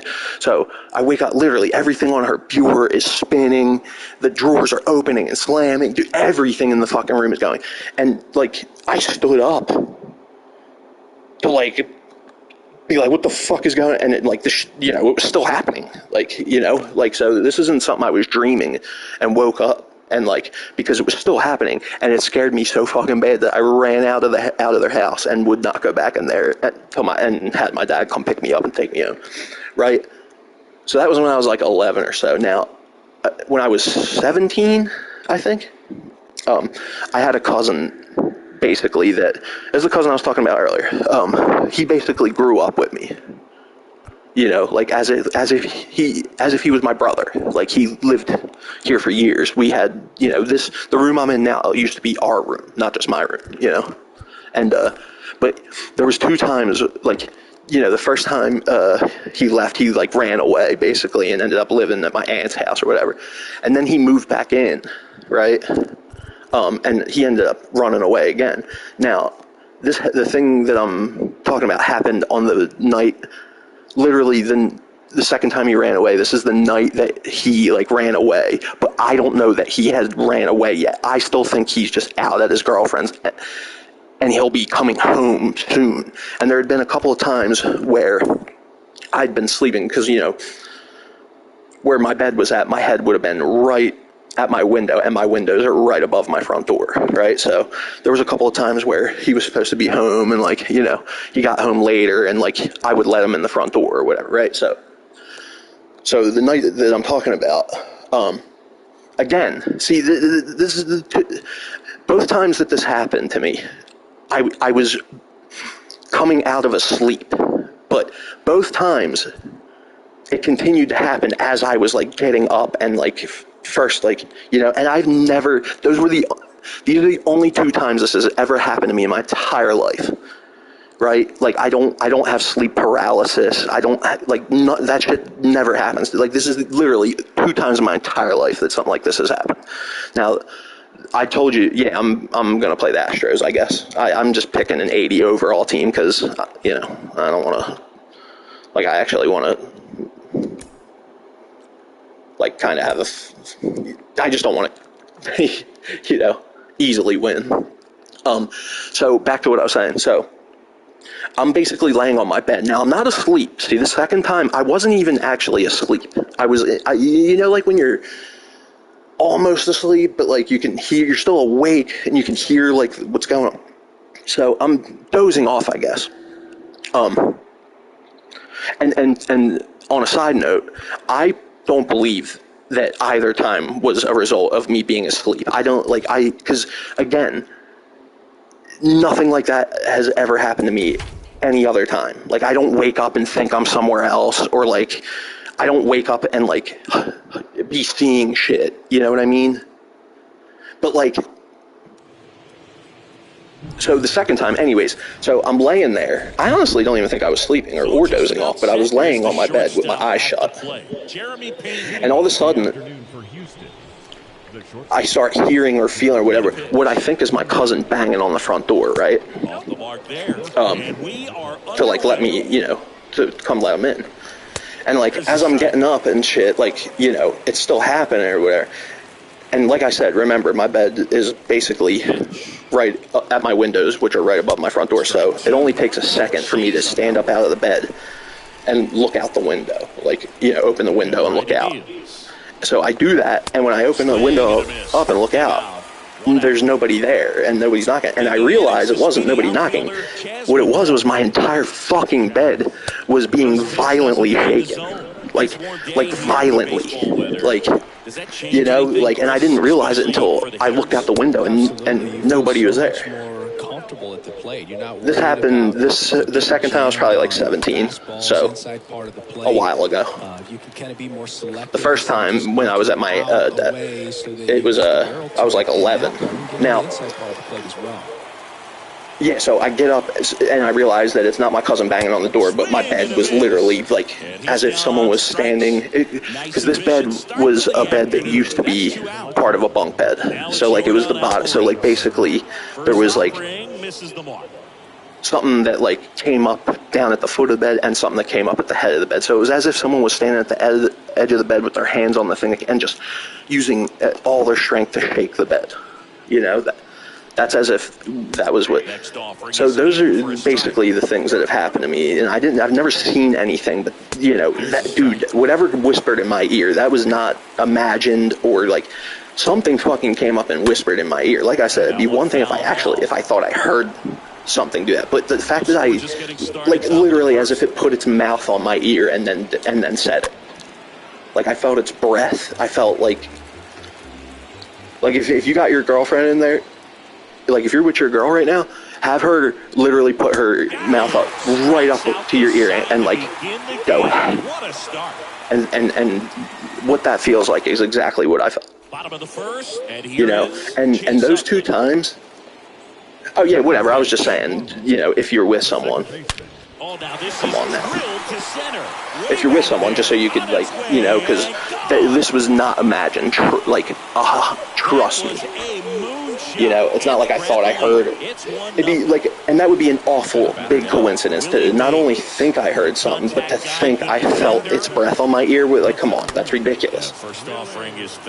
And those two times, I do not believe that had anything to do with me sleeping. But the reason I don't say that was definitely what it is because there is a chemical that is released when you're sleeping.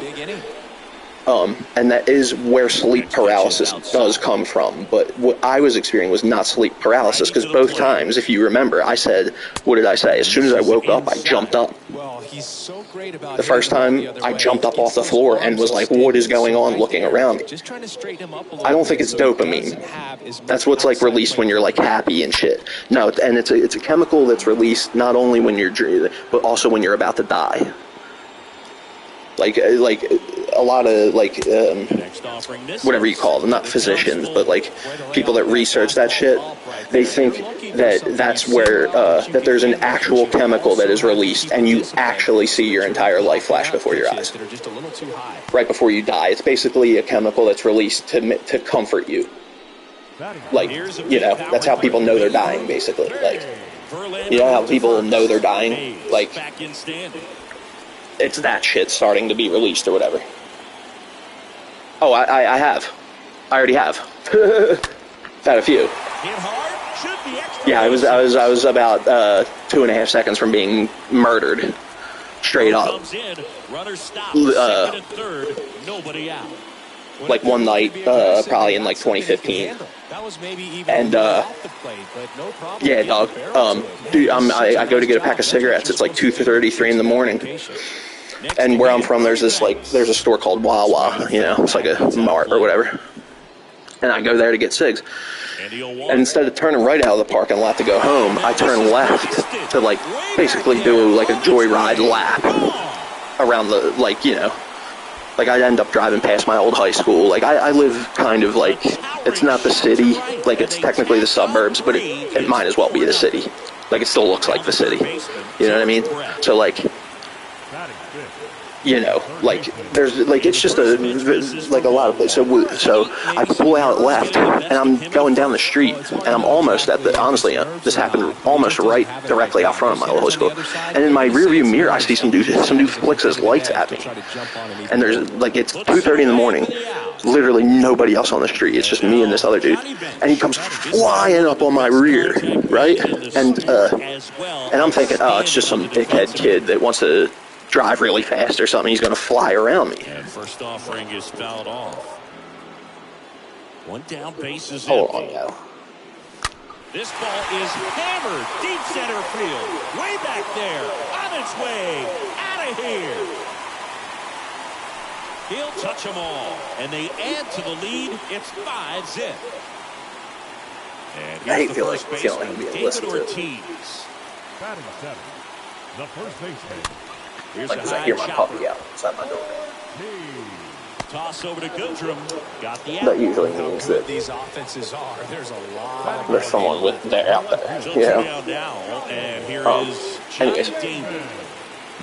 So I think like he comes flying up on my like tail, and I think he's gonna. This is a 1-lane road each way. Like, you know, it's a 1-lane road. Next offering is in for I think he's going to fly around me and just, like, you know, honk his horn or something. And he goes to do that, but instead of going around me, he fucking literally, like, runs me off the road. Like, you know, I was, like, watching him, so luckily, you know, I was able to avoid him hitting my car, but like he still ran me off the road, and he was out of his fucking car in 2 seconds, and I'm trying to throw the car in reverse, but like I would have no time whatsoever. And he's coming around the back end of the guy, and he goes, "Oh fuck! I just almost killed the wrong fucking dude." Literally says those exact words, and in his hand is a fucking gun, yo. Like I was literally 2 seconds away from fucking getting my face blown off, and it would have been a mistaken identity, because apparently the dude thought I was someone else. You know, apparently he must have been sitting in the parking lot of that store and saw me go in and thought I was whoever. But as soon as he's coming around the fucking, because I wasn't trying to get out for a fight or nothing. Like, this dude just ran me off the fucking road at 2:30 in the morning. He probably doesn't want a fist fight, you know, and sure enough, he didn't. And, like, when he said that, I was like, it's okay, dude. Because I was just happy to have my head still attached to my shoulders, to be honest with you. But, like, dude, you psycho. Like, I should have called the fucking cops. I should have got his license plate and called the cops on him, dude. Like, you just, like, someone who's fucking crazy enough to run somebody off the fucking road like that. And, like, you know, I don't know if he was going to shoot me, but he sure as fuck had a gun in his hand, and he sure as fuck said I almost just killed the wrong guy. And he just literally ran me off the fucking road. Anyone crazy enough to do any of those things, like, dude, I mean, I'm not going to call, like, if I see somebody, like, selling some weed or something, I ain't going to call the cops on them. But if you just ran me off the road and were about to fucking shoot me, dude, like, I'm probably going to call the cops on you, because, like, it'd be another thing if I was, like, if I was knee deep in some fucking dirt, you know, and, like, I knew there was people gunning for me. That would have been one thing, but it literally would have been a totally, completely mistaken identity, innocent person dead. Like, I almost literally would have been fucking killed for no reason. So, yeah, there was that.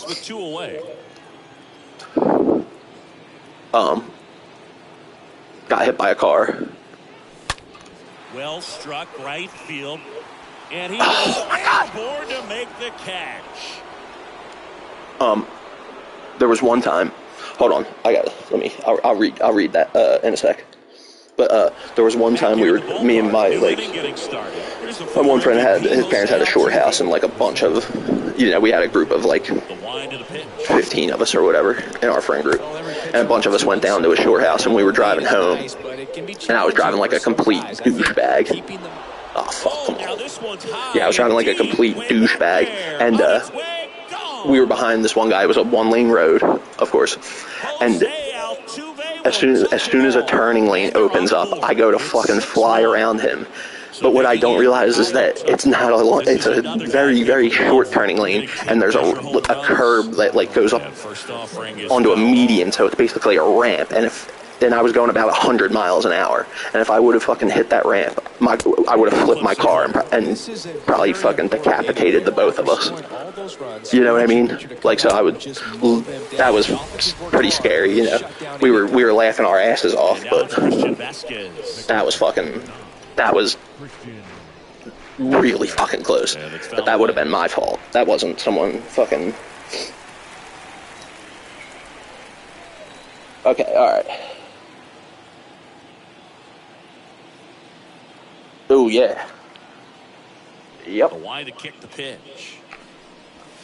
That one missing inside. Yeah, my dad went through the windshield when he was younger. And now 2-1. So that doesn't seem pleasant. Yeah. And downstairs. And you didn't get it. Did you get like any injuries or anything? Man, he was really tardy on that fastball. Great job of setting him up by throwing the curveball. Add some velocity to it on the next pitch. Can't catch up.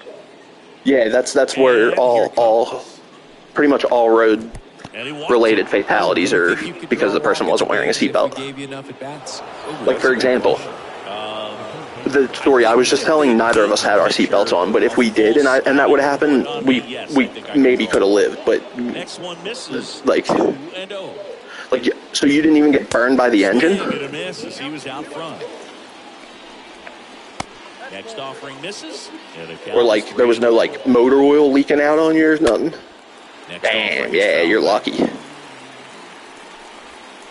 Oh yeah. Just dude, sometimes, man. Did you ever hear like the idea that no idea is original? Like there's nothing new under the sun. Like if something can be experienced by, it's probably already happened, So like crazy shit does happen to people. There was like when the Twin Towers collapsed on 9/11, there was like 20 people in the South Tower in the stairwell, like on the 4th or 5th floor, and the whole building literally fucking collapsed except 6 stories of that stairwell. So those people lived. Literally, like there's 20 people that were inside the Twin Towers, literally at the bottom. So the whole building was collapsing on top of them that lived because 6 stories of the stairwell stayed intact. And like people walk out of fucking horrific shit with no injuries. You know what I mean? So you're just lucky. You were just lucky, Swing and a miss, chased it out of the zone. Shit, so thank God, right? Splitter right there. As a hitter, you don't like it. Yeah, exactly, dude. And like you got examples of shit like where that happens and you have no injuries. But then there's shit like Bob Saget fucking slips and falls in the bathroom and fucking splits his fucking shatters his whole like skull basically and fucking dies.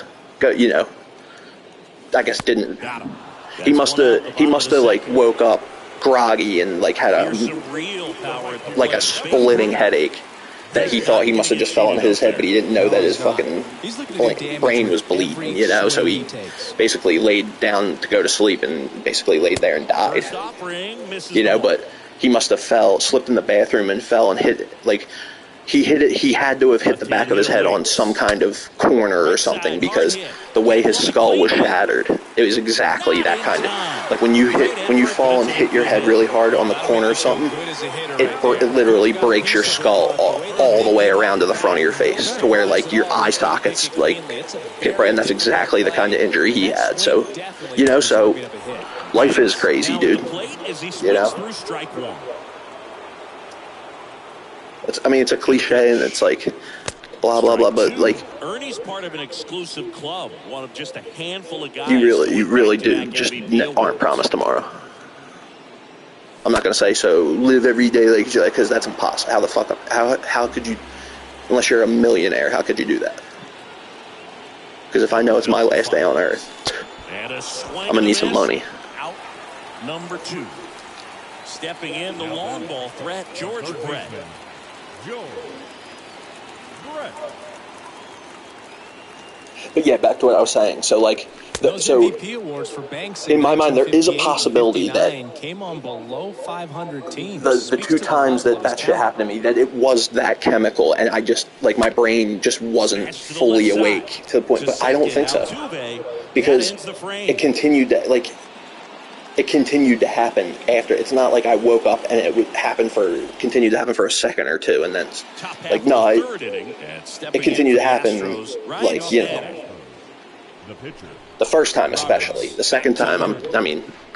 And just to complete the point, a look at Banks' numbers and these are both so long ago that like they're both starting to get foggy. Like I can't remember if the bed stopped shaking right as I started to get up, or if it was still shaking after I get up, which is what my memory is telling me that is what happened. But next pitch is outside. It's so long ago that it's not a memory that I know is for sure. You know, it's a memory that my memory thinks is what happened. But human memory is notoriously fickle. But I don't believe it was that. Like, you know, so, but I know that there is a chemical that your brain does release, and that is what causes you to dream. And also when you're about to die, that is what is happening. Or when you have a near-death experience, that is what's happening, basically. Like when people say they saw the light and shit, that's that chemical. Like it's basically, it's how people die. It's how people it's how people die peacefully. You know, because unless you're suicidal, like who wants to die? You know? So you would think everybody that knows they're about to die would be freaking out, you know? Like, but it seems like when it actually comes out, like people are at peak, you know, that's that chemical, basically. You know, there's something that your brain releases that comforts you before you die. And that is what people are describing when they talk about their life flashing before their eyes and seeing, heaven, and talking to, going to hell and seeing, like, Kurt Cobain in a cage, or I saw somebody say that before, that they had a near-death experience, and they went to hell and they saw Kurt Cobain in a cage, like sitting in a cage. Like I was like, what? Oddly specific, but like it just honestly, why would you be seeing Kurt Cobain? Like, number one, dude's been dead for almost 30 years, so if he is in hell, I don't think he'd be right at the front, you know, with the new arrivals. You know what I'm saying? Like, I think in the 30 years he's been in hell, he probably would have wandered a little bit. But hey, I don't know. So it's like, yeah, dude, dude, maybe people really do have near-death experiences and see Jesus, and you know, like, maybe, I mean, I would never consider myself an atheist. Like, if we're, you know, at worst, I would always say I'm at worst an agnostic. Like, I just don't know. But I'll never say I know that it doesn't exist, because I don't. Like, just because I've never seen it and I, like, don't have any reason to believe it, that doesn't mean that I know it doesn't exist. How fucking arrogant is that? You know, that's why, like, I never debate an atheist, because they're literally arguing from a point of arrogance, as if they fucking know any better than people that believe in God know. They don't know any better that God doesn't exist than people that believe in God know that God does exist. Like, so to be an atheist, quote unquote, it's arrogant. You know, it's just the height of human arrogance. Or like when you know, when people say like, oh, if God exists, then how come babies suffer? I'm not even gonna sit here and act like I have the fucking brain power to even comprehend why a God would do anything that he does, or why the world is any, like, say God exists and created the world. I'm not gonna pretend to act like I know why he created or did the reason behind anything, you know, because how fucking arrogant, dude. Like, Foul ball there. you know, I feel like if you don't believe in God, like, you should always say you're agnostic, because then you're saying you just don't know. That's, you're basically saying, hey, he might exist, and if he does, like, then I believe I could, you know, but I just don't know. I've never seen him, so I just don't know. But I'm not going to say I know, one way or the other. You know, I don't know. I forget why I started talking about that.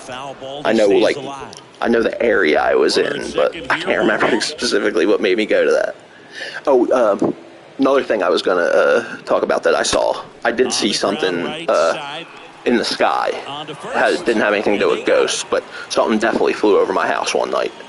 I don't think it was an alien UFO. I believe that it's some classified, like, it's either some classified aircraft or it was some kind of classified cloaking technology, dude, because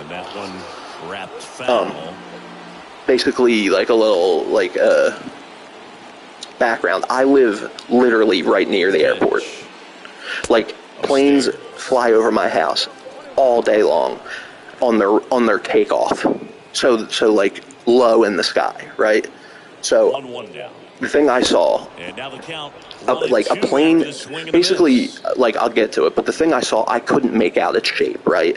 And if a plane was at that height, I'd be able to easily make out its shape. So, but because I see planes take off all day, every day, I can tell it's a plane 33,000 feet in the air, just like I could tell it's a plane 1,000 feet in the air.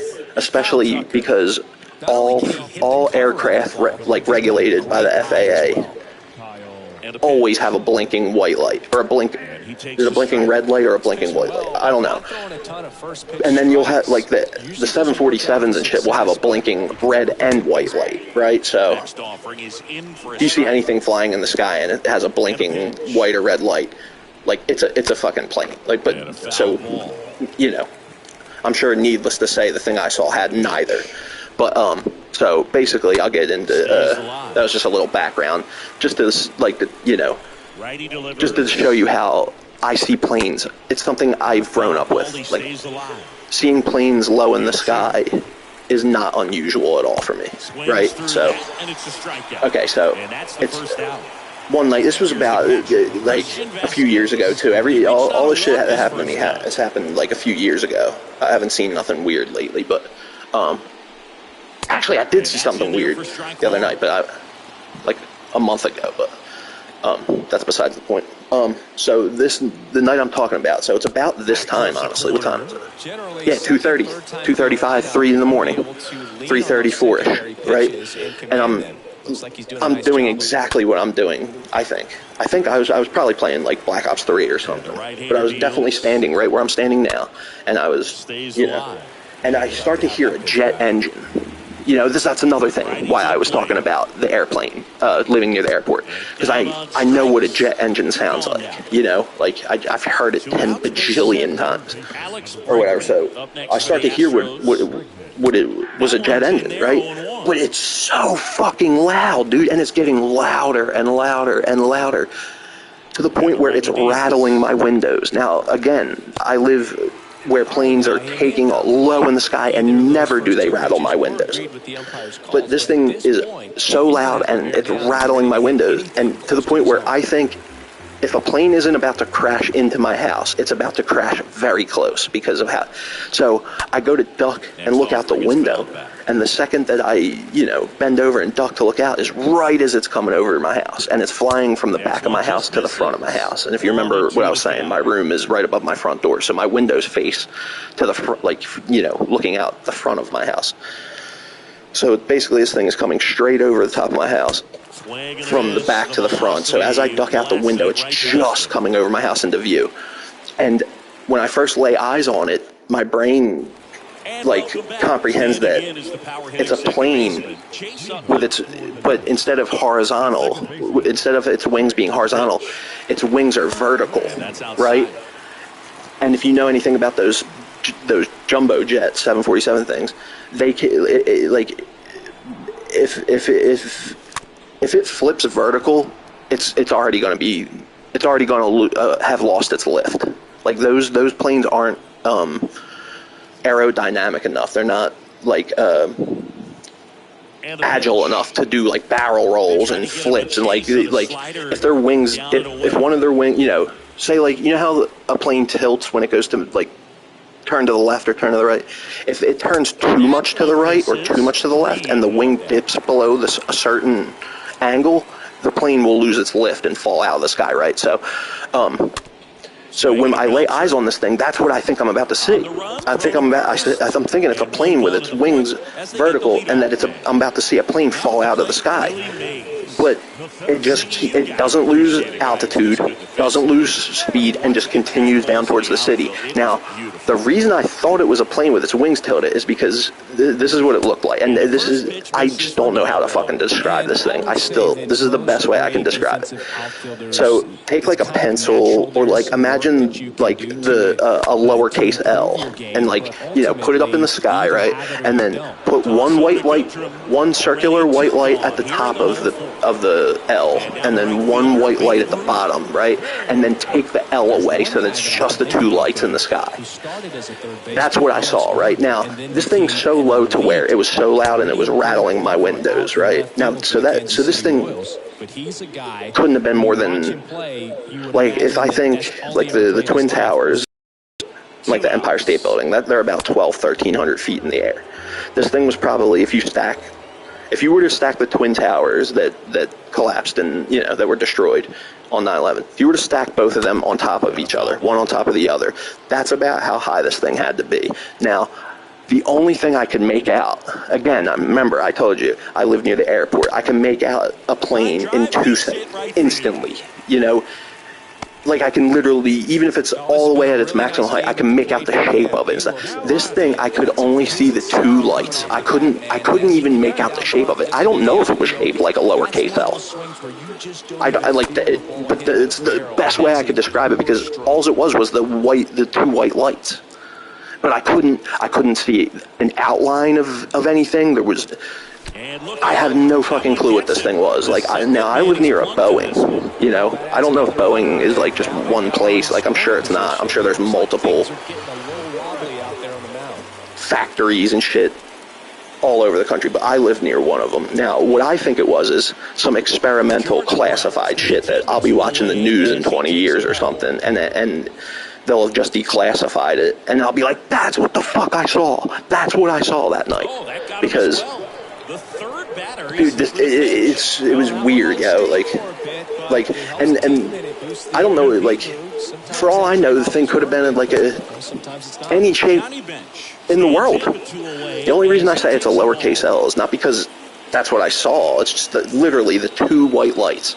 And when I first saw it, my brain rationalized it as a plane with its wings tilted up vertically, but that wasn't because I saw the outline of a plane. It was just literally the two white lights. So my brain just processed it because those planes sometimes have lights on their wings, that because of the way it looked, that's what it was. That was the thing, like, that I knew of. That was close enough to rational, what I mean? But that is not what it was. That's not because that's what it looked like. It's just because of the two white lights, dude. And again, it didn't lose altitude. It didn't look like whoever was flying it. It didn't look like they were in duress or like panicking or none of that. Like, I think it was either some top secret aircraft with like a dark paint job, or it was like some kind of invisibility cloaking technology, that won't be declassified for 20, 30 years, Because don't kid yourself, like, they absolutely have that shit. You know, think about the fucking shit they have right now that won't be declassified for like 30 years. You know, because what was the fucking, is it the Nighthawk or is it the Black Hawk? It's something like that. It's a F something Nighthawk or some shit like that. But that plane was responsible for so many UFO sightings in the 80s. You know, because people like had the Black Hawk, exactly. You know what I'm talking about? That fucking crazy looking plane. And it's got the reason it's shaped the way it is because it was the first like aircraft built with the idea of stealth in mind. Like, you know, so instead of aerodynamics, you know, dictating the shape, radar signals. No, it's not a Black Hawk helicopter. Not a Black Hawk helicopter. No, this is a fucking like jet. Like a exactly. It's not a Black Hawk helicopter. Hold on, I'll find it. It's like a Nighthawk or something like that. I was just looking at it the other night. Nighthawk or some shit like that. Let's see what we get. Yeah, the Lockheed F-117 Nighthawk. Yeah, it's a Nighthawk. Yeah, the F-117 Nighthawk. That thing was responsible for so many fucking UFO sightings in the 80s because it was like a highly top secret classified aircraft because it was the first aircraft, like I said, built with bouncing radar waves off of its body. Because what that plane does, the reason why it's like so great is because usually the way radar works is you send out the signal and it bounces off of whatever it is back to the origin of its signal. What that plane does is make it so when a radar wave bounces off of it, it deflects it some other way than to where it originated from, which is pretty fucking cool. Like how they figured it, you know, like that goes back to what I was saying earlier about how we can manipulate our environment and shit. You know, like killer whales and dolphins have the brain power to do that shit, but they just don't have the physical ability. And also they live in the fucking ocean, you know. But if they were land creatures and had like, you know, like opposing thumbs and like a way to, they have the brain power. Like, you know, that kind of goes back to that. Like, it's just cool that we could, like, there was people smart enough to figure out how to deflect radar waves a different way, you know what I mean? But yeah, that F-117 Nighthawk, I swear what I saw is like something similar, like not in shape or in like purpose, but what I saw was some classified fucking aircraft or some kind of cloaking technology. Because again, I said this thing couldn't have been higher than 2,000 feet in the air, and I could not make out the shape of it at all. The only thing I could see was the one white light at the top and at the bottom. Couldn't make out the shape. I just say it's a lowercase L just because of the two lights, the way they were placed. You know, I don't say it was a lowercase L because I could make out the shape of it. Like, for all I know, it was a fucking you know, something else, like a fucking, I don't know, like a addition symbol or something, you know, and it just had the two light. But anyways, that's, you know, it's something like that. It's some kind of aircraft. It's a man-made aircraft that's just classified that decades after the fact, I'm going to be reading the newspaper, whatever it is, and I'm going to be like, that's exactly what it was. I knew it, you know. Because the thing about like extraterrestrial quote unquote UFOs is they're dead silent. You like unless you see it, you'll never be alerted to its presence by sound. The only way you'll know it's there is if you see it. I guarantee every single one of us, because honestly, it's not ridiculous anymore to fucking believe that shit. I mean, even the Pentagon is saying there is some kind of something. They don't say it's necessarily alien, but there is something that is coming to that is out on our planet that has these aircrafts that have the fucking capabilities that we're nowhere near. Like the one, like the fucking thing off the Nimitz, off the SS Nimitz and shit. The thing that went from like 80,000 feet it went from 80,000 feet in the air to 1 foot above the ocean in a fucking snap of a finger, yo. Like, we don't have the capability anywhere near to be able to do something like that. Any human being in that fucking aircraft would be smashed to bits. Would be smashed to shit if we were in a fucking aircraft that went from 80,000 feet to 1 foot above the ground, aka the ocean, in the snap of a finger. You know what I mean? Like, we just don't, and basically that's what the Pentagon is saying. Like, it's not us, it's not the Chinese, it's not the Russians. We don't know what the fuck it is, but it's something. Like, even the Pentagon is admitting that there's something weird going on in the sky, and we have no clue what the fuck it is. And it's probably about time we start trying to figure it out and stop doing this fucking, oh, you're crazy. Oh, what? You said you saw what? Oh, yeah, right. Oh, you're crazy. Like, those days are over now. You know? And like, thank God, because, like, you know, we don't know what it is. So, like, it's time to fucking, like, step one is to admit that it's there and it's real. You know? Like, so thank God we're at least doing that, because I doubt whatever it is hostile. Because if it was hostile, we'd know it already. You know, why would it? Basically, what I think it is, wherever it's from, whatever they are, it's like us to an ant colony, basically. You know, like when you see an ant colony, unless you're like a kid or whatever, like an adult, you know, an adult capable of flying aircrafts and shit. If they see an ant hill, do they smash it up and kill all the ants and shit, or they just watch it? You know, they just observing. That's what I think the shit is. It's whether it's interdimensional or it's extraterrestrial from another planet, from somewhere out in space, whatever it is, like, they're just observing, you know? Like, but swing, and this is ripped. It's just so good. I want to know. I wish I knew what the fuck it was. And they cut into the deficit. It's 8-2. And those videos that the Pentagon declassified, I'd seen every one of those videos years ago. Years ago. I'd seen every one of those videos. Spin rate's outstanding on that. You know, years ago. So it was pretty cool, honestly, that they were confirmed by the Pentagon to be, you know, not necessarily extraterrestrial, but it's not a hoax. Like, that was actually a fucking military jet actually tracking an unknown fucking weird aircraft that was capable of doing shit that we're fucking centuries, maybe even millennia away from being, like, capable of. The wind of the pitch. It literally, dude, the one thing literally went to the like their cab point before they even knew that's where they were going. It pinged on the radar. Like, a cab point was their destination, was to where these jets were supposed to be going. And the fucking thing pings on the radar to that location before they even got the orders to go to that location.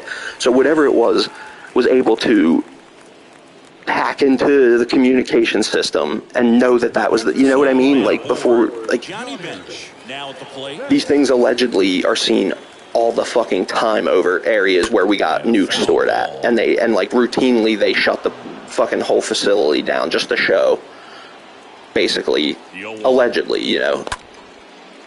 And it's not even allegedly. Like, these are fucking high rank. Yo, what up, Jason?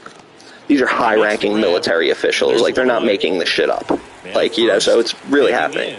But these things shut down the entire facility, basically saying, like, dude, we could shut down your most powerful weapons in a split second. Like, you can't fuck with us. Like, that's basically what that means, you know? Like, so don't even think about it, basically. Because if they were hostile and they wanted to do something, they wouldn't even bother doing that. They would already started shooting. Why would you, like, you know? And it's fouled away. So it's not something to be scared of, I don't think. It's not something to be worried about. I think it's cool. You know, depending on what it is. Because you got, like, you know, Bible thumpers saying, like, it's demons and shit. And, hey, it might be, you know. But then you got other people saying it's extraterrestrials, it's aliens, something from outer space. Then you got other people saying it's something interdimensional from another dimension. And, like, see, all this shit is like used to be something that like if you were like talking about the shit, like you used to get ridiculed for this shit. But dude, like this is all stuff that like mainstream astrophysicists and stuff are actually starting to think is what really is the case. That we actually live in a multiverse, and like our universe is just one of infinite, like, and that there's infinite numbers of yous out there, and every single possibility there's a version of you. There's a version of you that's president of the United States. There's a version of you that's a woman. There's a version of you that's plays in the NBA. There's a version of you that is dead. There's a version, you know what I mean? Just anything you can think of. There's literally a universe out there where everything is literally the exact same as ours, except the only difference in the entire universe is that instead of me right now saying my favorite color is blue, I said it was red. And that's the only difference. You know what I mean? If there's like, that's what like mainstream astrophysicists and shit are like. A lot of them are starting to say that that is most likely what our existence is, what our reality is.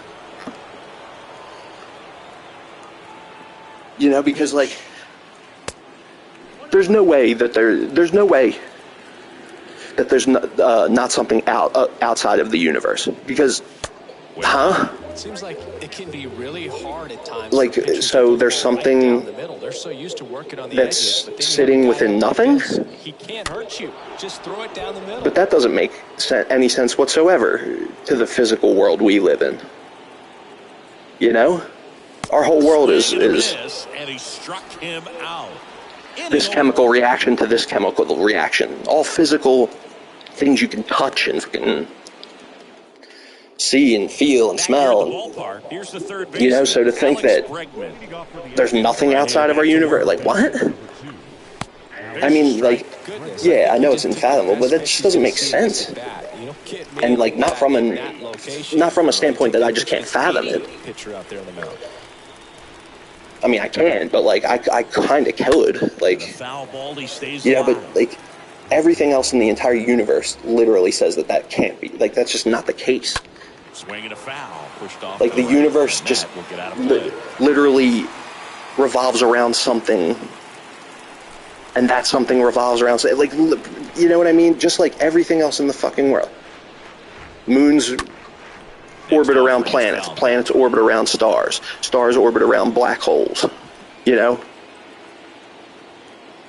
Basically. All galaxies have a supermassive black hole at the center. So they're basically... Our galaxy has a supermassive black hole at the center. You know? We're just nowhere near it to feel its effects. The throw to first. And two away to like, I was watching this one thing, and there's like two different kinds of black holes, basically. There's the supermassive ones that are at the center of galaxies, and then there's the ones that are like the ones that just eat shit, basically, and like just continue to grow in size. You know, dude, space. I kind of wish I didn't even get started on it, because I'll just keep going on and on and on about it, yeah, because it's so fucking interesting. Next pitch misses, and the count is even 2-2. And it's like they say the universe is 14 billion years old. Bullshit. Here's the swing and a drive. Bullshit. That's literally impossible. There's something out in space that's literally 14 billion light years wide. How the fuck could how could there be something as big as the universe is old? Now it's going to be Jeremy Pena. So like, if the universe, that's impossible. That's literally fucking impossible. So there's only one conclusion from that: the universe is much bigger and much older. The only reason we think it's 14 billion years old is because that's the farthest light we could see. That's the light that has reached the farthest. But like, back to the top of the lineup. That just means that's another fucking crazy thing, dude. Like, when you're looking at a star, the light you're seeing, no, you're not seeing when you look up in the sky, you're not looking at the present at all. It's so fucking trippy. That's down and in. Not one speck of light you see is the light that is presently leaving that star. That is all light that left. Makes the count 2-1. Like, you know, if so, say a star is 1 light year away from us, right? So when you look at that star, the light you're looking at, that means that light left that star 1 year ago. Like, for example, when you look at the sun, the light that you're looking at from the sun left the sun 8 minutes ago. It took 8 minutes for that light to travel at light speed and reach here, right? So if something is 10 light years away and you're looking at the light from it, that means that light left that star 10 years ago. So when you're looking at the light from a star 14 billion light years away, that means the light you're looking at left that star 14 billion years ago. Well, that started and ended pretty and that's why we think the universe is that old, because that's the farthest light we could see, basically. You know, that we... But horseshit, like I said, there's literally a cluster of, like, stars or whatever it is that is 14 billion light years wide. So that would mean it would take... It's just impossible. I mean, it would take... For light to get from one side to the other, if the universe is 14 billion light years old, that would mean it would take the entirety of history to get from one side to the other. So how could something be that big? And next will be the cleanup hitter, Ernie Banks. The only possible way something could be that big is if the universe is much bigger than, or much older than 14 billion light years. Ground ball left side, could be 2 to second. That's 1. Double play. All right, I want to end this game. For the top of the 8th, and stepping in for the usually when I start getting to this point, like, people checked out. You know, people done checked out by now. Swing and a miss. And I kind of want to get this game over with because I'm going to cut the stream. Next offering is in for a strike. Jeffrey with 1 F. Jeffrey. Just misses the mark outside the zone. And like, dude, another fucking crazy cool thing about space is, like, again, according to, like, you know, modern mainstream astrophysicists and shit, they think theoretically time travel is possible. The next pitch misses. But the only way to do it is to be able to slip through a wormhole, basically. Like, oh, dude, I need to watch this video again because the way the dude explains it, I am nowhere near capable of doing right now. 2 out. Now it's the second baseman, Jose Altuve. He's already homered in this game. First offering in the dirt. Next offering is foul back. Anyways, yeah, you would have to be able to open a wormhole and slip through it, like literally physically slip through it quick enough before it closes. And if you're able to do that, you will have traveled back in time. Ready for the bottom of the 8th. Now it's the power speed don't ask me how to physically explain how that is theoretically possible, because I don't remember, but it is. Like, it's just the problem is, how the hell do you open up a worm? How could you possibly open up your own wormhole? Johnny Bench. I mean, I don't think the question is how could you possibly. It's just we have no clue how to fucking do that. And even if we could, you have to keep it open long enough to be able to get through it. Ripped on the ground a second. But the thing is, and this is why they think multiverses is our reality, is that if you do that, you won't travel back. Basically, say you're able to open up a wormhole and get through, not only get through it, but then you're able to fucking somehow get back to Earth, because, like I was saying earlier, the sun is hurtling through our galaxy at fucking thousands of miles an hour. So if you were to travel back in time, the Earth wouldn't be in the spot it's in right now, right? So you would not only have to get through the world, you have to find Earth again. So, and say you were able to do all that, and you went to Earth, and then you went and found your mom. That wouldn't actually be your mom. That would be another you's mom, but it wouldn't be your mom. It would still be her, but not your her.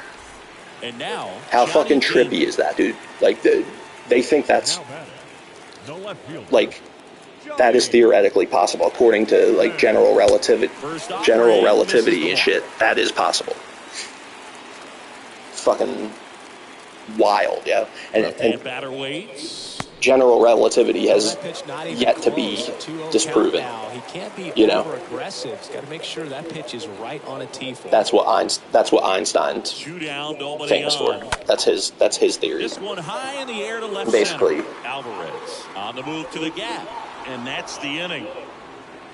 Basically, right now they're like what they're stuck on We go to the ninth. is trying to come up with like a formula for everything, like the theory of everything, so to speak, which is like the formula that is able to encompass both the general relativity and quantum mechanics. Quantum mechanics. Just missed. What is it again? Is it quantum? Next offering is foul. It's quantum something, I think. What the quantum physics? What the fuck am I talking about? Yeah, it's like swing and a miss. That's like the holy grail. That was the thing that Einstein died not able to solve. That was like the thing that was like the bane of his, trying to come up with a theory, like a formula. Like, the formula for general relativity is E = mc squared. That's what that is. So, but that doesn't account for quantum physics. Now only one out remaining. I think basically what it is general relativity, I think, deals with the biggest things in the universe, whereas quantum physics deals with the smallest things in the universe. And there's no formula that, like, there's no formula like E = mc squared that like fully includes both of those. It's really interesting stuff, dude. Some people, I'm sure, are boring as hell too. But like anybody that was watching this stream, but not me. Stands in with 2 away as he takes a ball.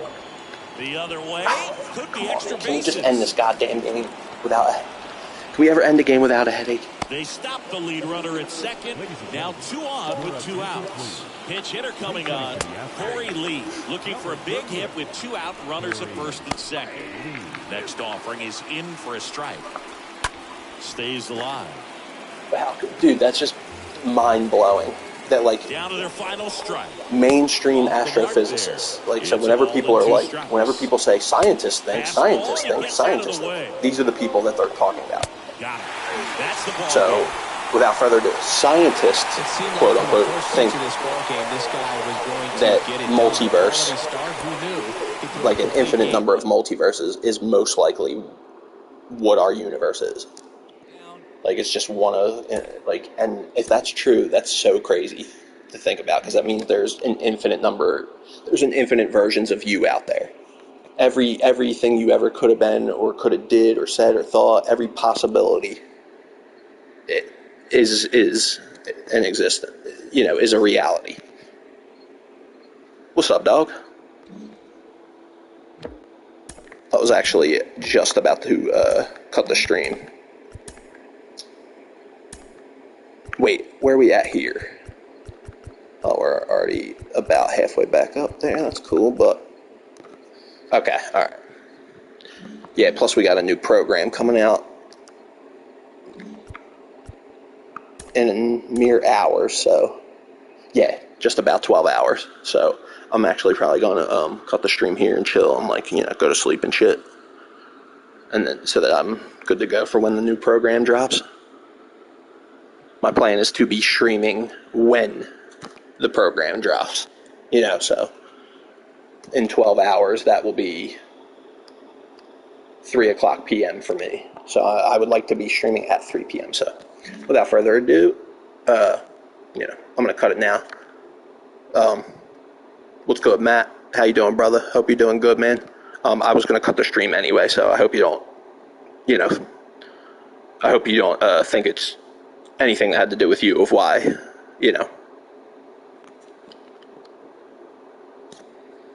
like, I was literally going to be ending the stream after that game, so I'm out, but, good to hear from you, bro. Hope you're doing good.